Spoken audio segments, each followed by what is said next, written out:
এটা বলবো কি না বলবো এটা অনেক খারাপ কথা, আমি চাচ্ছি না যে এই কথাটা না চাইলে বলার দরকার নেই। এটা বলার বোঝান আপনাদেরকে কি হয়েছে। হ্যাঁ, এই ছেলেটা একটা দুর্ঘটনা ঘটাইছে, ঘটার পর ওই ছেলেকে দিয়ে আমার বিয়ের কথা বলতেছে আমার মা। ছেলে আপনার গ্রাম অঞ্চলে টলি চালায়, পাওয়ার টলি, জমি চাষ করে। ওই ছেলে, হ্যাঁ টলার, ওই ছেলেকে দিয়ে আমার বিয়ে দিবে। তাই আমি বলতেছি ওই ছেলে একটা এত বড় দুর্ঘটনা ঘটাইছে, ওকে আমি বিয়ে করব না। আমি আর কি মনে মনে এটা ভাবতেছি যে না, আমি কখনোই ছেলেকে বিয়ে করব না।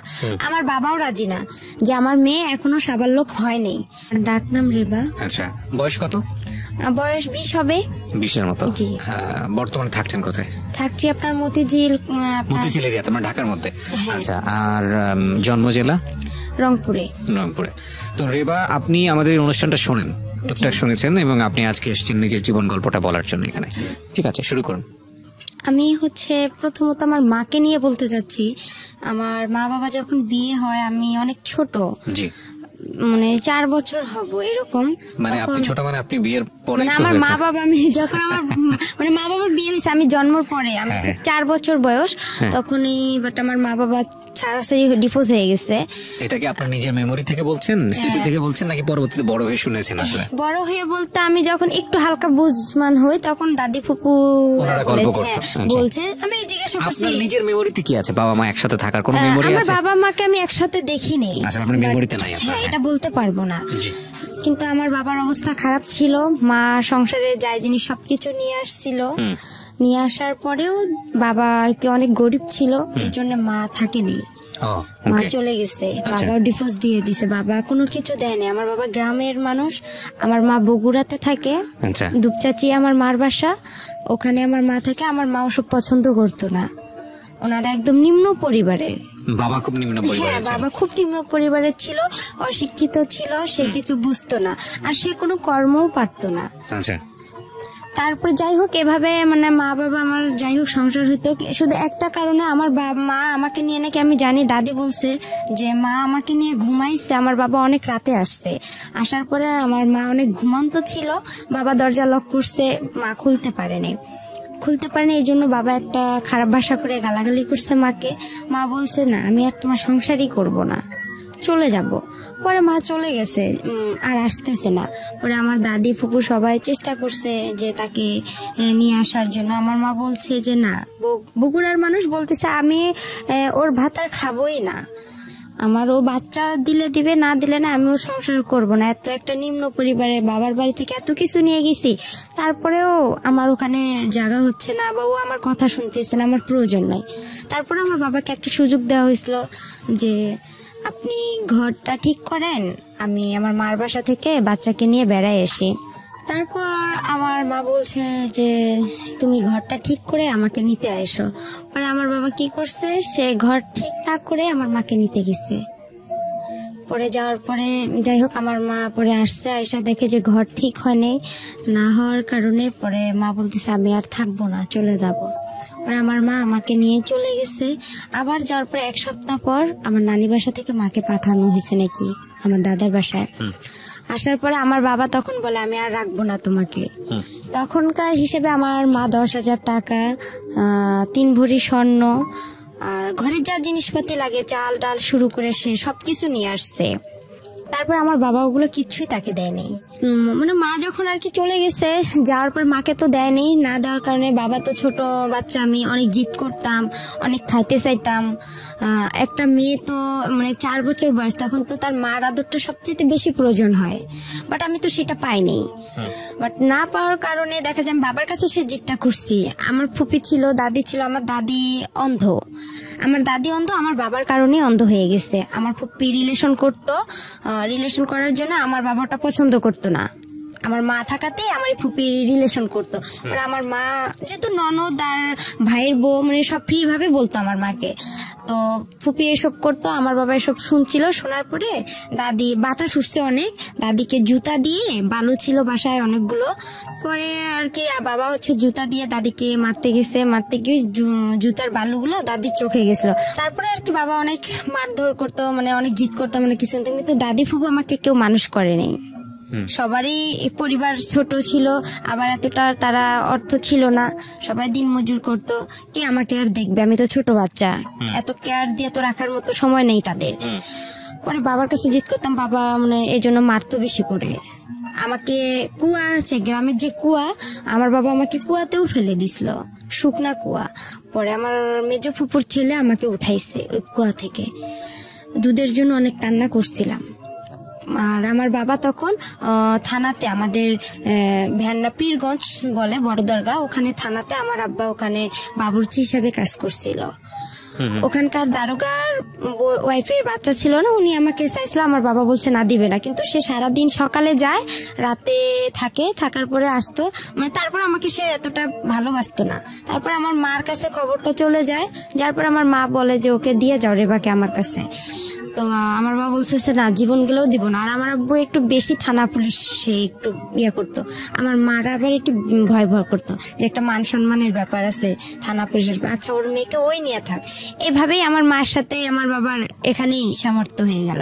হওয়ার পরে আমি আর মানে তখন আমার দাদির কাছে ছিলাম, আমার রংপুরে আমার ছোট মার বাসা।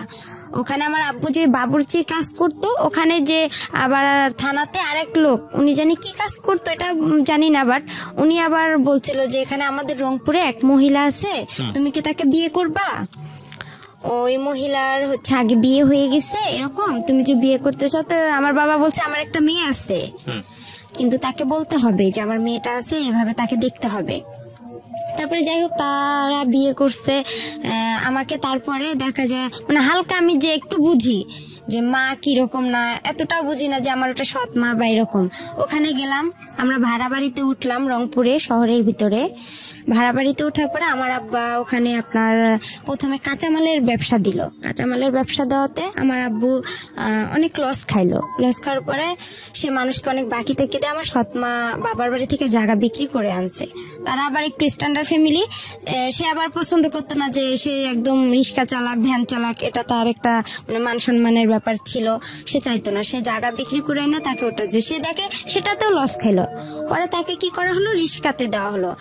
রিক্সা চালায় আমার সৎমা আমাকে আবার এতটা ভালোবাসে না, মানে সে বলে যে সতীন নাই, সতীনের কোনো বাচ্চা কাচ্চাও ভালো লাগে না, আমি কি সতীনের সংসার করব? তখন এই আমাকে নিয়ে রেগুলার আমাদের ঝগড়া হয় আমার বাবা মার। মানে আমি আর কি, আমি তো কোনো কথা বলতে পারি না, তখন আমার টাইফয়েড নিউমোনিয়া। তারপরে এভাবে আর কি মানে সে আমাকে নিয়ে তাদের খুব ঝামেলা করতো, হ্যাঁ অনেক ঝামেলা করতো, অনেক মারধর হইতো। এভাবেই আর কি দিনগুলো চলে গেল। 2-3 বছর চলে গেল। যাওয়ার পরে আমার নানার সৎ নানার বাসায় চলে আসলাম আমরা। চলে আসার পর ওখানে আমার মানে সবাই আর কি মানে গ্রাম অঞ্চলে ও এক কথা বলতো, এক কথা বলতো, মানে আমি বাট আমার মার সব কথা শুনতাম। আচ্ছা, যাতে আমি এতটুকু আমার মেধাতে ছিল যাতে সে আমাকে ভালোবাসে, আমি যাতে তার কাছে মার এতটুকু। ছোটবেলাতে বুঝতেন যে আমার সৎ মা আমার আসল মা না? এটা বুঝতেন? এতটা বুঝতাম না। আচ্ছা, ওই সময় অন্য কোনো ভাই বোন ছিল না? শুধু আপনি ছিলেন। ওকে। তখন আমার মার এতটা বয়স ছিল না, আমার সৎ মার ওনারও হালকা বয়স ছিল। জি। তারপর নানার বাসায় আসলাম। আসার পর গ্রাম অঞ্চলে এক কথা বলে, ও এক কথা বলে, তখন আরো আমার খারাপ লাগে। তখনই আস্তে আস্তে বুঝতে পারি যে এটা আমার সৎ মা, বা যাই হোক আমাকে অনেক মারে, এটা করে, আমি সব কাজ করি তার মন জোগার জন্য। না এখানে একটা আমার ভাই হয় শহরে, আমার একটা ভাই, ওই আমার সৎ মার ছেলে হয়, ওই ছেলেকে শহরে তখন আমি সম্পূর্ণ দেখাশোনা করি। কিন্তু ওর যখন আমার মার গর্ভে থেকে হয়েছে তখন থেকে ওর আমি যে হাগু মুতু করে যে কাপড়গুলো আমি সম্পূর্ণ ধুয়ে দিছি, আমার সৎমাকে কিন্তু কিছু করতে দেনি। ঠিক আছে, হ্যাঁ বলেন। তারপরে এখান থেকে আমরা চলে আসলাম আমার নানার বাসায় শেখপাড়া, আমাদের রংপুরে শেখপাড়া। যখন আসলাম, আসার পরে ওখানে বড় হলাম আস্তে আস্তে। ওখানে আমাকে স্কুল ভর্তি করে দেওয়া হলো, প্রাইমারি স্কুলে। ওখান থেকে আমি মানে 3তে যখন উঠলাম তখন আমার বাবা কি করলো, আমার মার সাথে রেগুলার ঝগড়া হয়। আমার বাবা আবার সৎ মা, তারপরে ওনার যে ফ্যামিলি আত্মীয় স্বজন গুলো আছে তাদের সঙ্গে কথা বলে না। আবার যদি আমি একটু কথা বলি, দেখা যাচ্ছে আমার আব্বু মানে হাতের কাছে লাঠি পাবো বা যা দা বটে যেটা পাবে সেটা দিয়ে আমাকে মার শুরু করবে। আবার আমার মা কথা বলে ওনার সাথে অশান্তি শুরু করতো। মানে আপনি কার সাথে কথা বললে অশান্তি শুরু করতো? সেটা হচ্ছে আমার সৎ মার যে ফ্যামিলির যে কেউ হোক, তাদের সঙ্গে কথা বললে সমস্যাটা? হ্যাঁ, সমস্যা করতো উনি। আমার মাও যদি কথা বললে তাও সমস্যা করতো আমার বাবা। আচ্ছা, এভাবে দিনগুলো গেল। যখন আমি 3তে উঠলাম, 3তে ওঠার পরে আমার বাবা কি করলো, আমার মা ভ্যান কিনে দিল আমার বাবাকে। তখন আমার ছোট মামা, উনি আবার স্কুলের মাস্টার, হাই স্কুলের। তখন উনি বলতেছে যে এরকম আমাদের একটা মান সম্মানের ব্যাপার আছে, ও যে ভ্যান চালাবে এটা কিরকম দেখায় একটা। এটা কিভাবে হয়। পরে আমার মা বুঝায় বলছে, আমার নানি নানাকেও জায়গা বিক্রি করতে দিবে না আমাকে, যে তুই কি ওর পিছনে সব শেষ করবি নাকি, তোর ভবিষ্যৎ আছে না। তারপরে মা বলতেছে আচ্ছা দেখি আর একবার। সে তখন কি করলো, ভ্যানটা কয়েকদিন চালালো, চালার পরে বাসায় খুব ঝগড়া শুরু করে দিল। আর আমার ছোট মার মুখের ভাষা অনেক খারাপ ছিল। আচ্ছা, মানে অনেক রং কথা বলে গালাগালি করতো, আমার বাবাও অনেক রং কথা বলে গালাগালি করতো, আমার খুব খারাপ লাগতো। আমি যদি ওখানে কথা বলতাম, দেখা যেত আমার বাবা আমার মার সাথে কিছু না করতে পেয়ে আমাকে সে দেখা যায় খুব মারধর করতো, এমন মারতো যে আমার শরীর ফেটে রক্ত বের হতো। আবার দেখা যেত আমাকে রশি দিয়ে সে হাত পা বেঁধে রাখতো, বেঁধে ঘরে বন্দি করে রাখতো। তারপরে এভাবে মারতো, মারার পরে যাই হোক সেদিন ও রাতে বাসায় কোনো খাবার দাবার কিছু আনেনি, চাল ডাল কোনো তরকারি আনেনি, আমার ভাইটাও ছোট।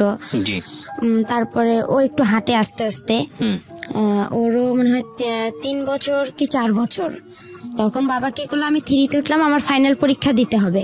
পরে আমার বাবা কি করলো, ভ্যানটা নিয়ে আমার দাদার বাসায় চলে আসলো, ভ্যান্ডাবাড়িতে চলে এসে আমার বাবা 2-3 দিন ওখানে থাকার পরে ভ্যান বিক্রি করে দিচ্ছে। তখন আমার সৎমা বলতেছে, আবার আমার মামা নানা নানি সবাই বলতেছে যে ওর তো বাবা নাই, ও কি খাবে এখানে, তুই না হয়তো সন্তানকে কাজ টাজ করে খাওয়াবি, তোর মেয়েরে কে খাওয়াবে, তোর সৎ মেয়েরে। পরে আমাকে ও বলতেছে তুমি তোমার বাবার কাছে চলে যাও, কি করবা। পরে আমি যাই হোক, আমার কাছে জানি কয়েকটা টাকা ছিল, ওখান থেকে 30 টাকা কি 25 টাকা তখন বাস ভাড়া লাগে। আমি মডার্নে আসলাম, এসে ওখান থেকে বললাম যে আমি এখানে ভ্যান্ডাবাড়িতে যাব, পরে এত টাকা আছে। পরে ওভাবে আমি খুব রিকোয়েস্ট করলাম ড্রাইভারকে যে আঙ্কেল আমি তো অনেক ছোট মানুষ, দেখেন আমি এখানে কোথায় হারায় যাব, আমার বাবার কাছে আমাকে নিয়ে যান, আমার এরকম সমস্যা। তাকে আমি বিস্তারিত বললাম, সে বলতেছে আচ্ছা আমি চিনি তোমার বাবাকে।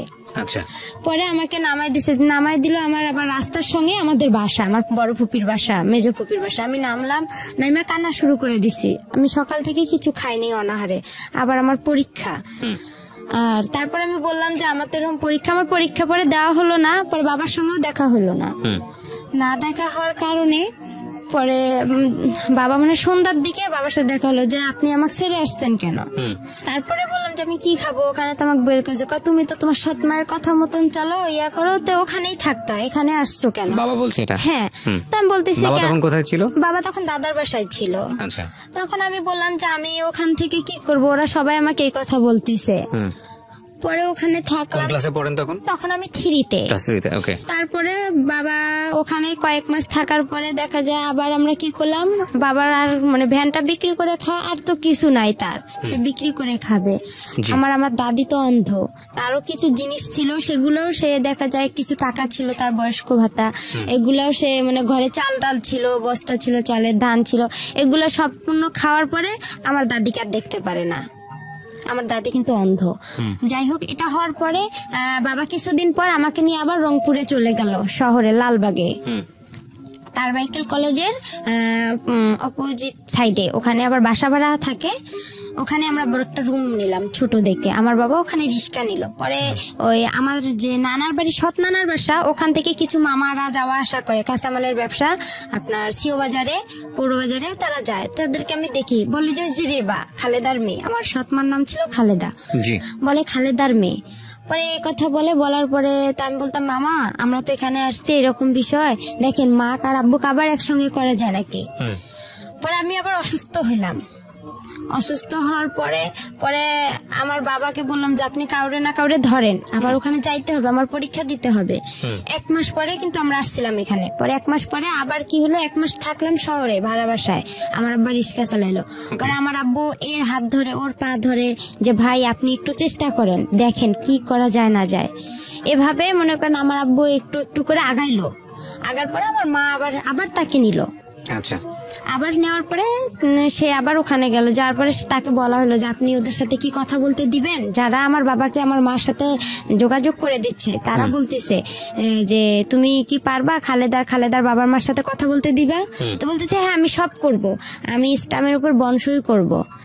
এভাবে আমরা ওখানে আবার গেলাম, আমি 3তে পরীক্ষাটা দিতে পারলাম, ফাইনাল পরীক্ষাটা। ম্যাডামরা বলতেছে যে তুমি এরকম করো, স্কুলে আসো না, এভাবে তো হয় না কারো একটা ক্লাস, আর তুমি এভাবে পারবাও না, পড়তে, এটা সম্ভব? পরে আমার বাবা মাকে দুজনকেই ডাকছে জি যে ওকে তো আপনারা তো প্রাইভেট দেন না, কিছু দেন না। তারপরে আমার স্কুলের যে পাড়া প্রতিবেশী যারা আছে কিছু জন তো ভালো আছে, পরে ওনারা গিয়ে বলছে ও সৎ না, আচ্ছা ওর সাথে এরকম করে, ওকে তো কিছু দেয় না। আমাকে আমার বাবা মা প্রাইভেট দিত না, আমি যে মাসে 300 টাকা করে পাইতাম আপনার, ওইটাও মনে করেন 3 মাস পর পর 300 টাকা করে সরকারে দিত প্রাইমারি স্কুলে। আচ্ছা আচ্ছা ওখান থেকে টাকাটা কি করতো আমার বাবা মা খরচ করতো। আবার দেখা যাচ্ছে ও অনেকে পায়, অনেকের মা কি করতো একটা জামা কিনে দিত, একটা নাকে ফুল কিনে দিত। আমার খুব ইচ্ছা হইতো যে আমি একটা নাকের ফুল নিব বা একটা জামা নিব, মানে খুব কষ্ট লাগতো, কিন্তু আমি বলতাম না ভয়ে যে আমি যদি আবার এরকম করে আমাকে নিয়ে যদি আবার চলে যায়, আমার পড়াশোনাটা এখানে আবার মিস হয়ে যাবে, আমি তখন কি করব, মানে চিন্তা করতাম। এভাবে হইতে হইতে আমার বাবা পড়ে উঠে আবার এরকম শুরু করে দিল, আবার একটা ভ্যান কিনে দিল আমার মা লোন করে কিস্তিতে। ওই ভ্যানটা নিয়ে আবার আমার বাবা এরকম চলে গেল। কিছুদিন পর চলে যাওয়ার পরে দেখা যাচ্ছে আর আমার মা নিচ্ছে না, তখন আমি আরো একটু বড় হয়ে গেলাম, হালকা একটু সামান্য হলাম, একটু বুঝতে পারলাম। পরে যাই হোক এভাবে হইতে হইতে মনে করেন প্রায় 2-3 মাস হয়ে গেল। আমি ফাইনাল পরীক্ষা দিলাম, আমি কোন রকম পাশ করছি, এটাকে পাশ বলে না। তারপরে ম্যাডামেরা আমাকে উঠাই দিল। জি আমি কি করলাম, আমি তো পড়াশোনা করি না, আমি কি করলাম, আমার পাশে আমার এক বান্ধবী ছিল রিপা, আশামণি, ওদেরকে দেখতে চাইতাম। ওরা লিখতো পরীক্ষার খাতা, আমি ওদের একটু উকি মেরে দেখতাম, কিন্তু ওরা আমাকে দেখাইতো না যে ওরাও তো নাম্বার কম পাবে, ওরা দেখাইতো না। আমি কি করি, পরে এর কাছে যাই, একটু শূন্য স্থান টিক চিহ্ন ম্যাডামকে বলি যে ম্যাডাম দেখেন একটু আমাকে দেন, আমি তো পরীক্ষা এরকম পড়তে পারিনি, আর বাবাও তো নিয়ে গেছে আমাকে ওদিকে, আর আমাদের সংসারে এমনি অনেক ঝগড়াঝাটি, আমাকে ফোরে উঠতেই হবে। পরে ম্যাডামও যাই হোক বলে দিত, পরে বলতো আচ্ছা রে বা ঠিক আছে। ম্যাডাম শূন্য স্থান টিক চিহ্ন আমার সম্পূর্ণ বলে দিত, কাউকে বলে দিত না, আমাকে বলে দিত। আবার ছোট প্রশ্নগুলোও বলে দিত, লেখেও দিত। উনি আমাকে অনেক হেল্প করছে ম্যাডামেরা। এভাবে পড়ে ওঠার পরে আবার উনি ওইরকম করলো, আবার আমার টেস্ট পরীক্ষা শুরু হলো। পরে হওয়ার পরে আবার আমার বাবা আমাকে নিয়ে গেল 2টা পরীক্ষা নাই দিতে, বাংলা ইংরেজি দিছে, তারপরে উনি আমাকে নিয়ে এভাবে চলে গেল। যাওয়ার পরে আবার কিছুদিন ভ্যান বিক্রি করে খেয়ে আবার ওই রকম বসেছিল। পরে আমার আবার ঢাকায় আসছিল রাজমিস্ত্রির কাজ করার জন্য, আর আমাকে থুয়ে আসছিল আমার ফুপুর কাছে। ওখানে আমার ফুপুর কাছে আমি থাকি, তাদের ওখানে খাবার নাই, দাবার নাই, কেউ আমাকে ভালোবাসে না, বলে তোমার বাবা নাই, মা নাই, টাকা পয়সা নাই, আমরাই তো দিন মজুর করে খাই, তোমাকে কি খাওয়াবো। পরে যাই হোক আমি দেখা যায় ছোট মানুষ, এর ওখানে আমাকে ডাকে, ও বলে যে তুমি এটা কাজ করো, তাহলে তোমাকে আমি খাইতে দিব। আমি যে যেটা বলতো তার সেটাই কথা শুনতাম, তখন আমি খাইতে পারতাম। আবার দেখা যায় আমার দাদি অন্ধ ছিল, রান্না করতে পাইতো না, কোনো ছেলে মেয়ে তাকে দেখতো না। দেখা যায় পাশের বাড়ি থেকে তার চাচাতো ভাইয়ের বউ আছে বা এরকম আত্মীয় স্বজন, তাদেরকে দেখা যায় খাবার দিয়ে যেত দাদিকে। ওই খাবার ওখান থেকে আমার দাদি আবার কি করতো, উনি একটু খাইতো, আমাকে ডাকতো রে ভাই, আমি আবার দৌড়ে এসে খেয়ে নিতাম। বুঝতাম না যে দাদি কতটুকু খাইলো না খাইলো, পেট ভরলো কি না ভরলো। পরে আমার বাবা ওখান থেকে আসার পরে আমার বাবার খুব অবস্থা খারাপ ছিল, সে অসুস্থ ছিল, তার পুরা শরীরে পক্স বের হয়েছিল, তার হাতে কোনো টাকা পয়সা নাই। তার মেজ বোনের কাছে থাকলাম, তারাও আমাদের খাইতে দেয় না। আর একদিন হঠাৎ বৃষ্টি আসছে, খুব জোরে বৃষ্টি, আর খুব ঠান্ডা লাগতেছে, টিন দিয়ে পানি পড়তেছে। আমার বাবা আর আমি শুই, কিন্তু আমার ফুপি আমাদেরকে খেতা বালিশ কোনো কিছুই দেয়নি, বলতেছে তোমরা যেরকম অভিনয় করো সেরকম এখন থাকো, এভাবেই তোমার বেশি তেল বান্ধা গেছে, আমার বাবাকে বলতেছে। আমি বলছি ফুপু আমাকে অনেক ঠান্ডা লাগতেছে, দেন একটা খেতা দেন। তো বলতেছে না, সে দেয়নি। ওভাবেই ছিলাম। থাকার পরে আমার বাবা 2 দিন পর আবার রংপুরে চলে গেল। রংপুরে যাওয়ার পরে আবার ওভাবেই সে এর হাত ধরে, ওর পা ধরে ধরে আমার সৎমার কাছে গেল। আমার সৎমা তাকে আবার গ্রহণ করে নিল। নেওয়ার পরে আমি 5-এ সমাপনী পরীক্ষা দিলাম 2010-এ। দেওয়ার পরে কেউ পরীক্ষা দিতে দিবে না আমাকে, তাই ও পারবে না। আমার মা প্রতিবেশী মামিরা ছিল যারা আমার স্কুলের ফ্রেন্ডগুলো, ওরাও বলতো যে না ও পরীক্ষা দিতে পারবে না। ম্যাডামও বলতো যে না রেবা তোমার আর সম্ভব না, কেন এটা সমাপনী পরীক্ষা, এখানে ফাজলামি করার জায়গা না, আর তুমি পারবা না, তোমার কোচিং নাই, প্রাইভেট নাই, কিছু নাই, তুমি কিচ্ছুই পারবা না। পরে আমি সবার কথা অমান্য করে আমি বলছিলাম আমি পরীক্ষা দিবই, আমি পাইলে পাবো, না পাইলে নাই, এটা আমার কোনো দেখার বিষয় নাই। তারপরে আমার সৎমাও দিবে না। এখন আমার পরীক্ষাটা হচ্ছে আমার বাসা থেকে অনেক দূরে, এখন আমাকে সকালবেলা কে রেখে আসবে, রাখার লোকও নাই। পরে আমি এতটা পড়তেও পারি না, গাইড নাই। কিভাবে পড়বো। যাই হোক একটু করে মানে যতটুকুই পড়ছি আল্লাহ আমার পাশে ছিল বিধায় আমি মনে হয় পরীক্ষাটা দিতে পারছি, পাশও করছিলাম। কোন ক্লাসে? 5-এ। ক্লাস 5? হ্যাঁ 5-এ 2010-এ। পরে আমার একটা মামাতো ভাই আমাকে রেগুলার রেখে আসতো সকালবেলা, আর আসার সময় আমি হেঁটে আসতাম, বান্ধবীদের সাথে হেঁটে আসতাম। ওখানে একটা ছেলের সঙ্গেও আসতাম। ওই ছেলেটাকে আমার প্রথম 5-এ ওকে পছন্দ হয়েছিল। ওর নাম হেলাল ছিল, ওর বাসা আমাদের ওখানে পানবাড়িতে। ওকে খুব আমি পছন্দ করছিলাম, কিন্তু ও বুঝতো না যে আমি ওকে কতটা পছন্দ করি, আর আমিও বুঝতাম না যে প্রেম কি জিনিস, কিন্তু ভালো লাগতো ওকে। কোন ছেলেটাকে? এটা হেলাল, ওর নাম হচ্ছে হেলাল। আমাদের স্কুলে না, ওই অন্য স্কুল থেকে আর কি পরীক্ষা দিতে গেছিলাম আমরা। আচ্ছা, ও একই ক্লাসে ছিল? হ্যাঁ একই ক্লাসে সমাপনী পরীক্ষা দিতে গেছিলাম। তখন তো অন্য স্কুল থেকে দেখা যায় যে একটা বোর্ডে আমরা সবাই পরীক্ষা দিচ্ছি। পরে ও আমাদের ক্লাসেই বসতো, আমার পাশে 2জন ছেলে ছিল, আমি মাঝখানে ছিলাম। পরে ওদের দেখছি, আমি নিজেও কিছু বাসায় পড়ছিলাম, ওগুলা দেখে আমি পরীক্ষা দিয়েছিলাম। পরে ওই ছেলেটাকে খুব পছন্দ হয়েছিল, মানে ওর সাইকেলে আমি একদিন আসছিলাম, আর বাকি দিনগুলো আমি হেঁটে হেঁটেই আসছি। আর তখন খুব কষ্ট লাগতো, আর আমি মানে অনেক কিছু খাইতে ইচ্ছা করছিল যে পরীক্ষা দিতে আসছি আমি কিছু খাই, বা অনেকে তো খাইতেছে, আমার সেরকম টাকা ছিল না। বাবা চুরি করে আমাকে যে টাকাটা দিছিল আমি ওই টাকাটা খাইতাম না, যে টাকাটা আমি জমায় হয়। আমার আবার একটু চুল বড় ছিল, আর আমি সাজগোজ খুব পছন্দ করি। আর আগে আমি একটু চাইতাম যে আমি মানে একটা লং জামা পরবো না, একটু শর্ট জামা পরবো, একটু ভালো জামা পরবো, কম দামি পরবো না, ভালো পরবো। টাকা একটু বেশি লোক, টাকাগুলো জড়ায় দেখা যেত আমি একটু মেরিল কিনতাম, বা একটা টিপের পাতা কিনতাম, বা একটা চুড়ি কিনতাম, এরকম কিছু কিনতাম, একটু শ্যাম্পু কিনতাম। এভাবে আমি টাকাগুলো খরচ করতাম না, জড়ায় রেখে দিতাম আমার কাছে। রাখার পরে এভাবে আমি পরীক্ষা দেওয়া হয়ে গেল, আমার রেজাল্টও বের হলো। রেজাল্টে আমি সেরকম ভালো পাইনি, আমি 2nd ডিভিশন, ওটা তখন জানি কি ছিল, কিন্তু আমি 5-এ সমাপনী আমার শুরুতে পাস করেছেন। হ্যাঁ, তারপর কোন রকম পাস করেছি, করার পরে আমাকে 6-এ 11তেই ভর্তি শুরু হচ্ছে। পরে ওখানে আমাকে ভর্তি করা হলো। আমাকে ভর্তি করবে না আমার মা, বলতেছে না ও পারবে না, আমাকে বিয়ে দিয়ে দিবে। আমার বিয়ের জন্য ছেলে খুঁজতেছে অনেক, এরা বিয়ের জন্য ছেলে খুঁজতেছে। এক ছেলে, ও হচ্ছে, এটা বলবো কি না বলবো এটা অনেক খারাপ কথা, আমি চাচ্ছি না যে কথাটা না চলে বলা দরকার নেই, এটা বলার। বুঝেন আপনাকে কি হয়েছে? হ্যাঁ, এই ছেলেটা একটা দুর্ঘটনা ঘটাইছে, ঘটার পর ওই ছেলেকে দিয়ে আমার বিয়ের কথা বলতেছে আমার মা। ছেলে আপনার গ্রাম অঞ্চলে টলি চালায়, পাওয়ার টলি, জমি চাষ করে ওই ছেলে। হ্যাঁ টলার, ওই ছেলেকে দিয়ে আমার বিয়ে দিবে। তা আমি বলতেছি ওই ছেলে একটা এত বড় দুর্ঘটনা ঘটাইছে, ওকে আমি বিয়ে করব না। আমি আর কি মনে মনে এটা ভাবতেছি যে না, আমি কখনোই ছেলেকে বিয়ে করব না। আমার বাবাও রাজি না, যে আমার মেয়ে এখনো সাবালক হয়নি, আর আমি বিয়ে এখনই দিব না। আমি যখন ক্লাস 5-এ পড়ি তখনও, বাট আমি জামা সেভাবে পরি না, সেভাবে প্যান্টও পরি না, খোলামেলায় আমি চলতাম। হ্যাঁ, এত বুঝতাম না যে আমি এখনো বড় হয়েছি, আমি ভাবতাম যে আমি এখনো ছোট আছি। কিন্তু আমার মার কাছে আমি খুব বড় ছিলাম, সে আমাকে খুব দ্রুত বিয়ে দিতে পারলে হয়তো বা সে বেঁচে যাইতো, এটা ভাবছিল।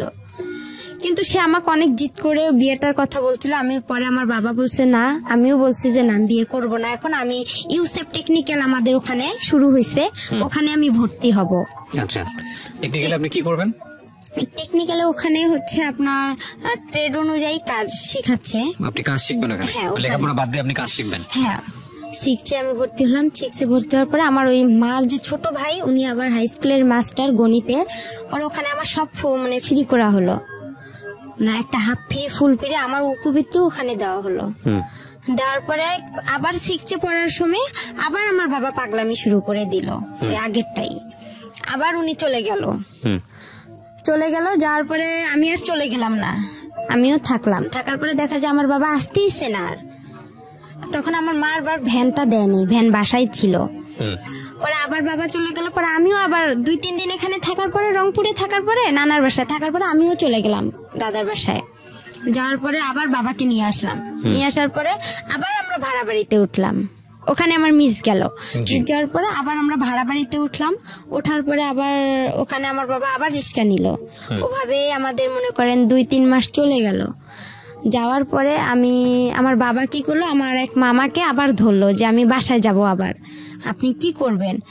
পরে আমিও ভাবতেছি যে একটা মান সম্মানের ব্যাপার, আমি তো এখন আস্তে আস্তে বড় হইতেছি, কি করব, মানে খুব খারাপ লাগতেছিল। আর একদিন খাইতে পারতাম, একদিন খাইতে পারতাম না, আর আমি রান্না করতে পারতাম না। মানে ভাড়া বাড়িতে ছিলাম, সবাই তো সবার কেয়ার করে না। পরে যাই হোক, এভাবে দিনগুলো গেল। যাওয়ার পরে ভাত রান্না করতাম, আপনার মাটির যে পাত্র আছে ওটাতেও তরকারি রান্না করতাম, ওটাতেও ভাত রান্না করতাম, কিন্তু গ্যাস ছিল না আমাদের রংপুরে, এখনো গ্যাস হয়নি। তো তখন আবার কি ছিল, এগুলো লম্বা লম্বা কাঠ ছিল, ওগুলো গোল করে কেটতে হয়, কাইটটা আবার আপনার কেরোসিন তেল দিয়ে ধরাইতে হয়। আমি খুব কষ্ট করে ধরাইতাম। আর একদিন রান্না করতে গেছি মাটির পাতিলে মুরগির গোস্ত, পরে দেখি মাটির পাতিল ভেঙে সব পড়ে গেছে চুলার নিচে। ওগুলো আপনি কি রান্না করেন নিজের জন্য খাওয়ার? হ্যাঁ, নিজে বাবার জন্য আর আমার জন্য খাবার। এখন হোটেল থেকে খাবার খাওয়া তো আর পোষাইতো না। বাবা যে ইনকাম করতো সেই ইনকামে দেখা যায় রিস্কার যে আপনার যে ভাড়াটা ওখানে মানে ইনকাম করে নাকি রাতে আবার একটা জমা দিতে হয়, সে জমাটা যদি এখন দেয় তাহলে আমাদের আর খাবারের টাকা থাকতো না। আমার বাবা যে এদিকে যাওয়ার জন্য এর কাছে যাইতো ওর কাছে যাইতো, দেখা যায় সে সময় পাইতো না, যে ইনকামটা করতো জমাটাই দিতে পারতো না, তাহলে কিভাবে খাবো? একবেলা রান্না করতাম, 2 বেলা খাইতাম। সেদিন আবার ওগুলো পড়ে গেছে। আমার বাবা বাবার সঙ্গে থাকতেন থেকে ওই টেকনিক্যালি ওটা পড়াশোনা করতেন না, ওটা ওখানেই আপাতত বন্ধ থাকলো। ভর্তি হওয়ার কথা ছিল, কিন্তু এই যে বাবা মাঝখান থেকে চলে আসলো আর ওটা ভর্তি। আমার বাবার সঙ্গে থাকতেন, বাবাকে রান্না করে খাওয়াতেন? হ্যাঁ। আর মা থাকতো হচ্ছে বাড়িতে? হ্যাঁ, মা থাকতো নানার বাসায়, আমার ভাইকে নিয়েই থাকতো। আপনি মার সঙ্গে থাকতে পারতেন না কারণ সৎমা আপনার সঙ্গে খারাপ আচরণ করতো? খারাপ আচরণ করতো, সে চিন্তা করতো যে আমি ইনকাম করতে পারি না, ওকে খাওয়াবো কি, আমার তো ছেলে আছে, তাকে তো খাওয়াইতে হবে। ওকে, আপনার বাবা খরচ দিত না আপনার সৎমাকে? না, সে খরচ দিত না, টোটালি বন্ধ ছিল। ঠিক আছে, বলেন। তারপরে যাই হোক, এভাবে আর কি আমি ওখানে পরে মুরগির মাংস পড়ে গেছে, আর অনেক শীত ছিল। আমার বা একটা চৌকি ছিল, ভাড়া বাসায় একটা চৌকি দিত বাড়িওয়ালারা, চৌকিতে খেতা বালিশ কোনো কিছুই ছিল না। পরে যে আমাদের রংপুরের অঞ্চলের ভাষায় বলে যে আপনার পল, যেটা খ্যার, ওই খ্যার কি করলো আমার বাবা কিনে আনলো, আয়নার নিচে বিছাই দিল। টিনের ঘর, অনেক বাতাস আসে, গাড়ি চলাচল করে রাস্তা দিয়ে, আর ওই বাতাসটা আসতো। আর আমার বাবার একটা লুঙ্গি আমি গায়ে দিয়েছিলাম, আর শীতে অনেক কাঁপছিলাম। আমার বাবা অনেক মানে হাত পা অনেক কোকড়া করে শুয়েছিল, আমিও ছিলাম। আমার বাবা আলাদা থাকতো, আমি নিচে থাকতাম। আর মাটি থেকে যে একটা ঠান্ডা ভাবটা ওটাও আসতো, ঠান্ডাতে খুব কষ্ট হইতো আমার থাকতে। পরে মুরগির ওটা পড়ে গেছিল, যাওয়ার পরে বাবা অনেক মারধর করছিল আমারে, বলতেছে এত কষ্ট করে আনছি সেটা ফালাই দিলা। আমি বললাম আমি তো পারি না, আমি কি করব। তারপরে এটা এভাবে যাওয়ার পরে পরে বাবা কি করলো, আমি অসুস্থ হইলাম। অসুস্থ বলতে আমাকে আর কি, আমি যেটা সত্যি কথা, আমি আর কি একটা অভিনয় করলাম যে আমি এতটাই অসুস্থ হব বা মানুষ দেখবে, তাহলে হয়তো বা খবর যাবে ওখানে।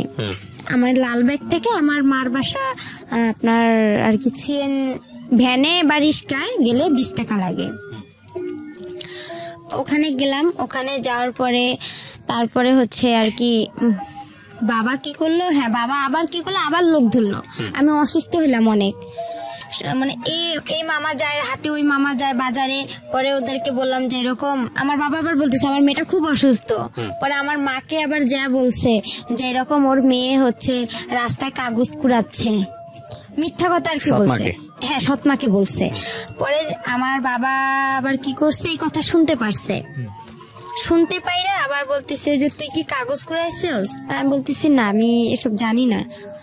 শেখপাড়া থেকে খবর আসছে আমার কানে, আমি বলছি আমি বলতে পারি না। পরে এমনও খবর গেছে, আপনি কাগজ করে কুড়িয়েছিলেন? না, কিন্তু আমার মার কানেই খবরগুলো দিয়ে দিছে, যে মামারা আমাকে দেখছিল বা ভাই প্রতিবেশী যারা দেখছিল তারা আর কি এই ধরনের কথাগুলো আমার মাকে গিয়ে বলছে যে আমাকে নাকি ভূত ধরছে, আমি পাগল হয়েছি এরকম। কিন্তু আমি অসুস্থ হয়েছিলাম, এটা একটা মিথ্যা কথা বলছিল আমার বাবা, যে আমার মেয়ে একটু খুবই অসুস্থ আর মাকে দেখার জন্য অনেক পাগল হয়ে গেছে। পরে আবার কি করলাম, এভাবেই গেলাম। আবার আমার বাবা কি করলো, মামা মামির হাত পা ধরলো, প্রতিবেশী মামা মামির হাত পা ধরে আবার আমার মার সাথে মোবাইলে কথা হয়। আমার মা আমার হচ্ছে মামিদের মোবাইল থেকে আমার বাবার সাথে কথা বলে, আমিও কথা বলি যে আমাদেরকে নিয়ে যান, আমাদের এখানে খুব কষ্ট হইতেছে। আর এরকম। হ্যাঁ, তো আপনি আসল মার সঙ্গে যোগাযোগ করছিলেন না কেন?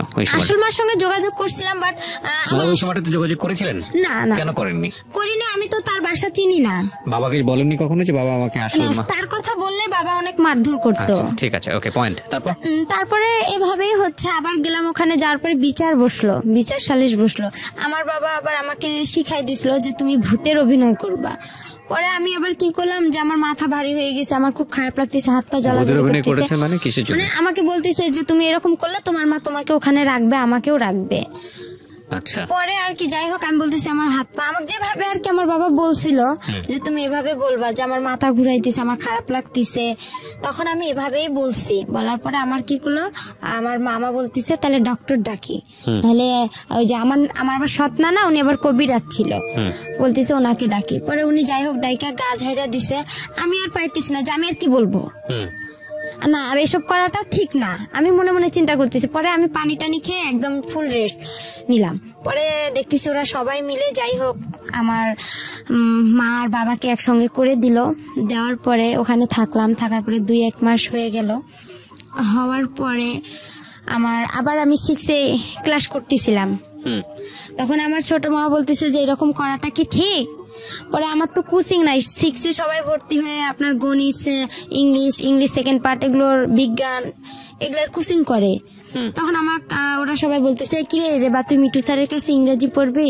তখন আমি বাসায় এসে বললাম যেরকম প্রাইভেট দিতে হবে তো, আমার কোচিং করতে হবে, না হলে স্যারেরা অনেক বকাবকি করে। পরে আমার ছোট মামা, আলমগীর মামা, আমাদের ক্লাস নিল, প্রথম ক্লাস গণিত। সেদিন উনি অঙ্ক দিছে, আমি অঙ্ক পারিনি। না পারার কারণে আমার মামা আমাকে 2 হাতে, মানে একটা বড় বাঁশের লাঠি দিয়ে আমার 2 হাতে 6টা কি 5টা মারছে, অনেক জোরে জোরে। ক্লাস 6-এর ঘটনা? হ্যাঁ, ক্লাস 6-এর ঘটনা। কেন পারোনি? পরে আমি টেনশন, বাসায় আসলাম, আইসা খারাপ লাগলো যে আপন মামা হলে কি পারতো সে আমাকে মারতে? সে তো জানে যে আমাদের ফ্যামিলির অবস্থাটা কি, আর আমি তো কোচিং করতে পারবো না, আমার তো সেরকম সামর্থ্য নাই, আর আমি কোনো স্যারের কাছেও যা বলতে পারবো না। কিন্তু আমার মামার এখানে আরো একটা ভুল হয়েছে, সে বুঝতে পারছিল যে তার বোনের এতটা সমস্যা, আমার বাবার অবস্থা খারাপ, তার একটা উচিত ছিল যে তার সবগুলো স্যারদের সঙ্গে কথা বলে আমাকে সব হাফ ফুল মানে ফ্রি করে দিছে, স্কুলের যে বেতন মাইনাগুলো দেওয়া লাগবে না, উপবৃত্তি করে দিছে। তার একটা উচিত ছিল যে একটা এরকম অসহায় মেয়ে, সবাই থেকেও না থাকা, তাকে আমরা একটু যদি কোচিং দেই, সব স্যারেরা মিলে সবাই যদি একটু হেল্প করতাম, তাহলে আজকে হয়তো আমার জীবনটা আরো বেশি ভালো হইতো। তারপরে এভাবে আমি আবার কি করলাম যে দেখি কোচিং টুচিং পাইতেছি না, পরীক্ষাও দিতে পাইতেছি না। পরে আমি কি করলাম, ওই যে আপনার টেকনিক্যালে ভর্তি হওয়ার জন্য আমি বাসা থেকে মাকে চাপ দিলাম। আচ্ছা। পরে আমার কাছে কিছু টাকা ছিল, আমার দাদিও কিছু টাকা দিছিল, ওই দিয়ে আমি 2টা মুরগি কিনছিলাম বাসায়। মুরগি কেনার পরে আমার আবার যে বয়সটা, এই বয়সে আবার আমার জন্ম নিয়ন্ত্রণের কার্ড হবে না, জন্ম নিবন্ধন, ওটা কার্ড হবে না। না হওয়ার কারণে এখন ওখানেও তো আমাকে ভর্তি নিবে না। ওখানে যে আপুগুলো পড়ছে ওদের সাথে আমি যোগাযোগ করছি যে আপু আমিও টেকনিক্যালে ভর্তি হব। পরে আমি গেলাম, আমাকে স্যারেরা বলতেছে তুমি অনেক ছোট, তোমার বয়স নাই, তোমাকে এখানে নেওয়া যাবে না। আর এখানে আমরা সাধারণত নেই 13 থেকে 14 বছরের মেয়েদেরকে, তোমার তো সে বয়সটা এখনো হয়নি, কিন্তু কথাই বলতে পারবে না। পরে আমি বললাম স্যার আপনারা তারপরে দেখেন না, এখানে তো গরিব অসহায় মেয়েদেরকে বেশিরভাগ নেওয়া হয়, যাদের পরিবার খারাপ। তারপর আমি বললাম যে আপনি আমার বাসায় যায়েন, যাওয়ার পরে দেখেন। পরে সেদিন গেলাম, নিল না আমাকে। তারপরে আবার আমি বাসায় আসলাম, আসার পরে মাকে বললাম যে আমাকে তো নিতেছে না। পরে আমার মামা, যে ছোট মামা গণিত মাস্টার, ওনার সঙ্গে আবার আমাদের হচ্ছে ওখানকার একজন ভালো ব্যক্তি, উনি খুব প্রভাবশালী লোক, ওনার সাথে আবার আমার মামার খুব ভালো একটা সম্পর্ক। পরে আমার মা কি করলো, ওনাকে বললো, ওনার দ্বারা আবার কি করলো, ওনাকে বললো যে আমার ভাগ্নিটা এরকম টেকনিক্যালে ভর্তি হতে চাচ্ছে, ফ্যামিলি এরকম, একটু আপনি চেষ্টা করে দেখেন। উনি আবার হচ্ছে আমি যে প্রাইমারি স্কুলে পড়ছি ওই ম্যাডামের হাজবেন্ড। ও পরে এখন হচ্ছে আমার ম্যাডামও বলছে যে, ম্যাডামের বাসায় 2-3 দিন গেছিলাম, যাওয়ার পরে ম্যাডাম আমাকে বলছে যে আমার ম্যাডাম এরকম অবস্থা, আপনি তো সবকিছুই জানেন। ম্যাডামরাও সবাই জানতো যে আমার ফ্যামিলিটা এরকম। জানার পরে যাই হোক ম্যাডাম কি করছে, আবার ওনার হাজবেন্ডকে বলছে রেবাকে দেখো একটু চেষ্টা করে টেকনিক্যালে ভর্তি করে দেওয়া যায় নাকি। পরে স্যার উনি আবার গেল, যাওয়ার পরে স্যারের সঙ্গে কথা বললো ইউসেফ টেকনিক্যালে। বলার পরে স্যার বলতেছে আচ্ছা ঠিক আছে আমরা দেখবো, আমরা আগে বাড়ি দেখবো, উনি বড় লোক না কি রকম, আপনাদের কথায় তো এখানে বিশ্বাস হবে না, আমরা নিজে গিয়ে যাচাই করে তারপরে নিব, আর উনি তো অনেক ছোট, তো বলতেছে একটু দেখেন চেষ্টা করে নেওয়া যায় নাকি।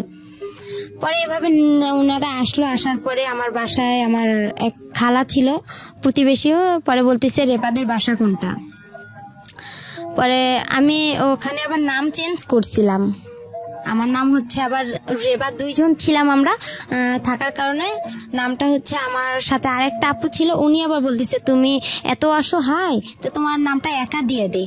তা আমি আর এতটা বুঝি না, আমি বলছি আচ্ছা আপনাদের যেটা ভালো হয়। আর আমি আবার সবসময় বেশি এটা বুঝি যে আমার যে ভালো, মানে আমার একটা কোনো কিছু পছন্দ হলো অন্যের উপর আমি বেশি নির্ভর করি, আমি নিজের উপর নির্ভর করি না, যে অন্য তো আমার জন্য ভালোই বোঝে, আমার ভালোটা তো আমি কি আর বুঝবো। পরে ওই নামটা দিলাম, পরে আয়সা বললো একা বলছে, পরে চেনে নে বলছে একা আক্তার রেবার বাসা কোনটা, পরে রেবার বাসা বাবা একরামুল মা খালাদা। বলার পরে আমার খালা বলতেছে ওইটা, ওর বাবা কি করে। আমি আবার তখন কি করছিলাম, মানুষের বাসায় আমার মামার বাসায় ভুট্টা যে ছিলে ওই ভুট্টা ছিলতে বসছি বৃষ্টির দিন। পরে আমার খালা পরে ডাকতেছে, বলতেছে রেবা তোর বাসা এরকম, রেবা রেবা করে চিল্লাচ্ছে। পরে স্যার নাকি বলতেছে যে ওকে ডাকতে হবে না, ওর বাসা কোনটা দেখাই দেন। পরে বলতেছে এইটা, বলতেছে আপনি কি সত্যি কথা বলতেছেন, বলতেছে হ্যাঁ। ওর কি সৎ মা, ওর বাবা কি ভ্যান চালক, বলতেছে হ্যাঁ। পরে বলতেছে ও মেয়েটাকে এখন ডাক দেন। পরে আমাকে ডাক দিল, পরে আমি বলতেছি সালাম দিলাম যে স্যার আপনি ভালো আছেন, বলতেছে হ্যাঁ। বলছে তোমার বাসা, আমি বলছি এইটা।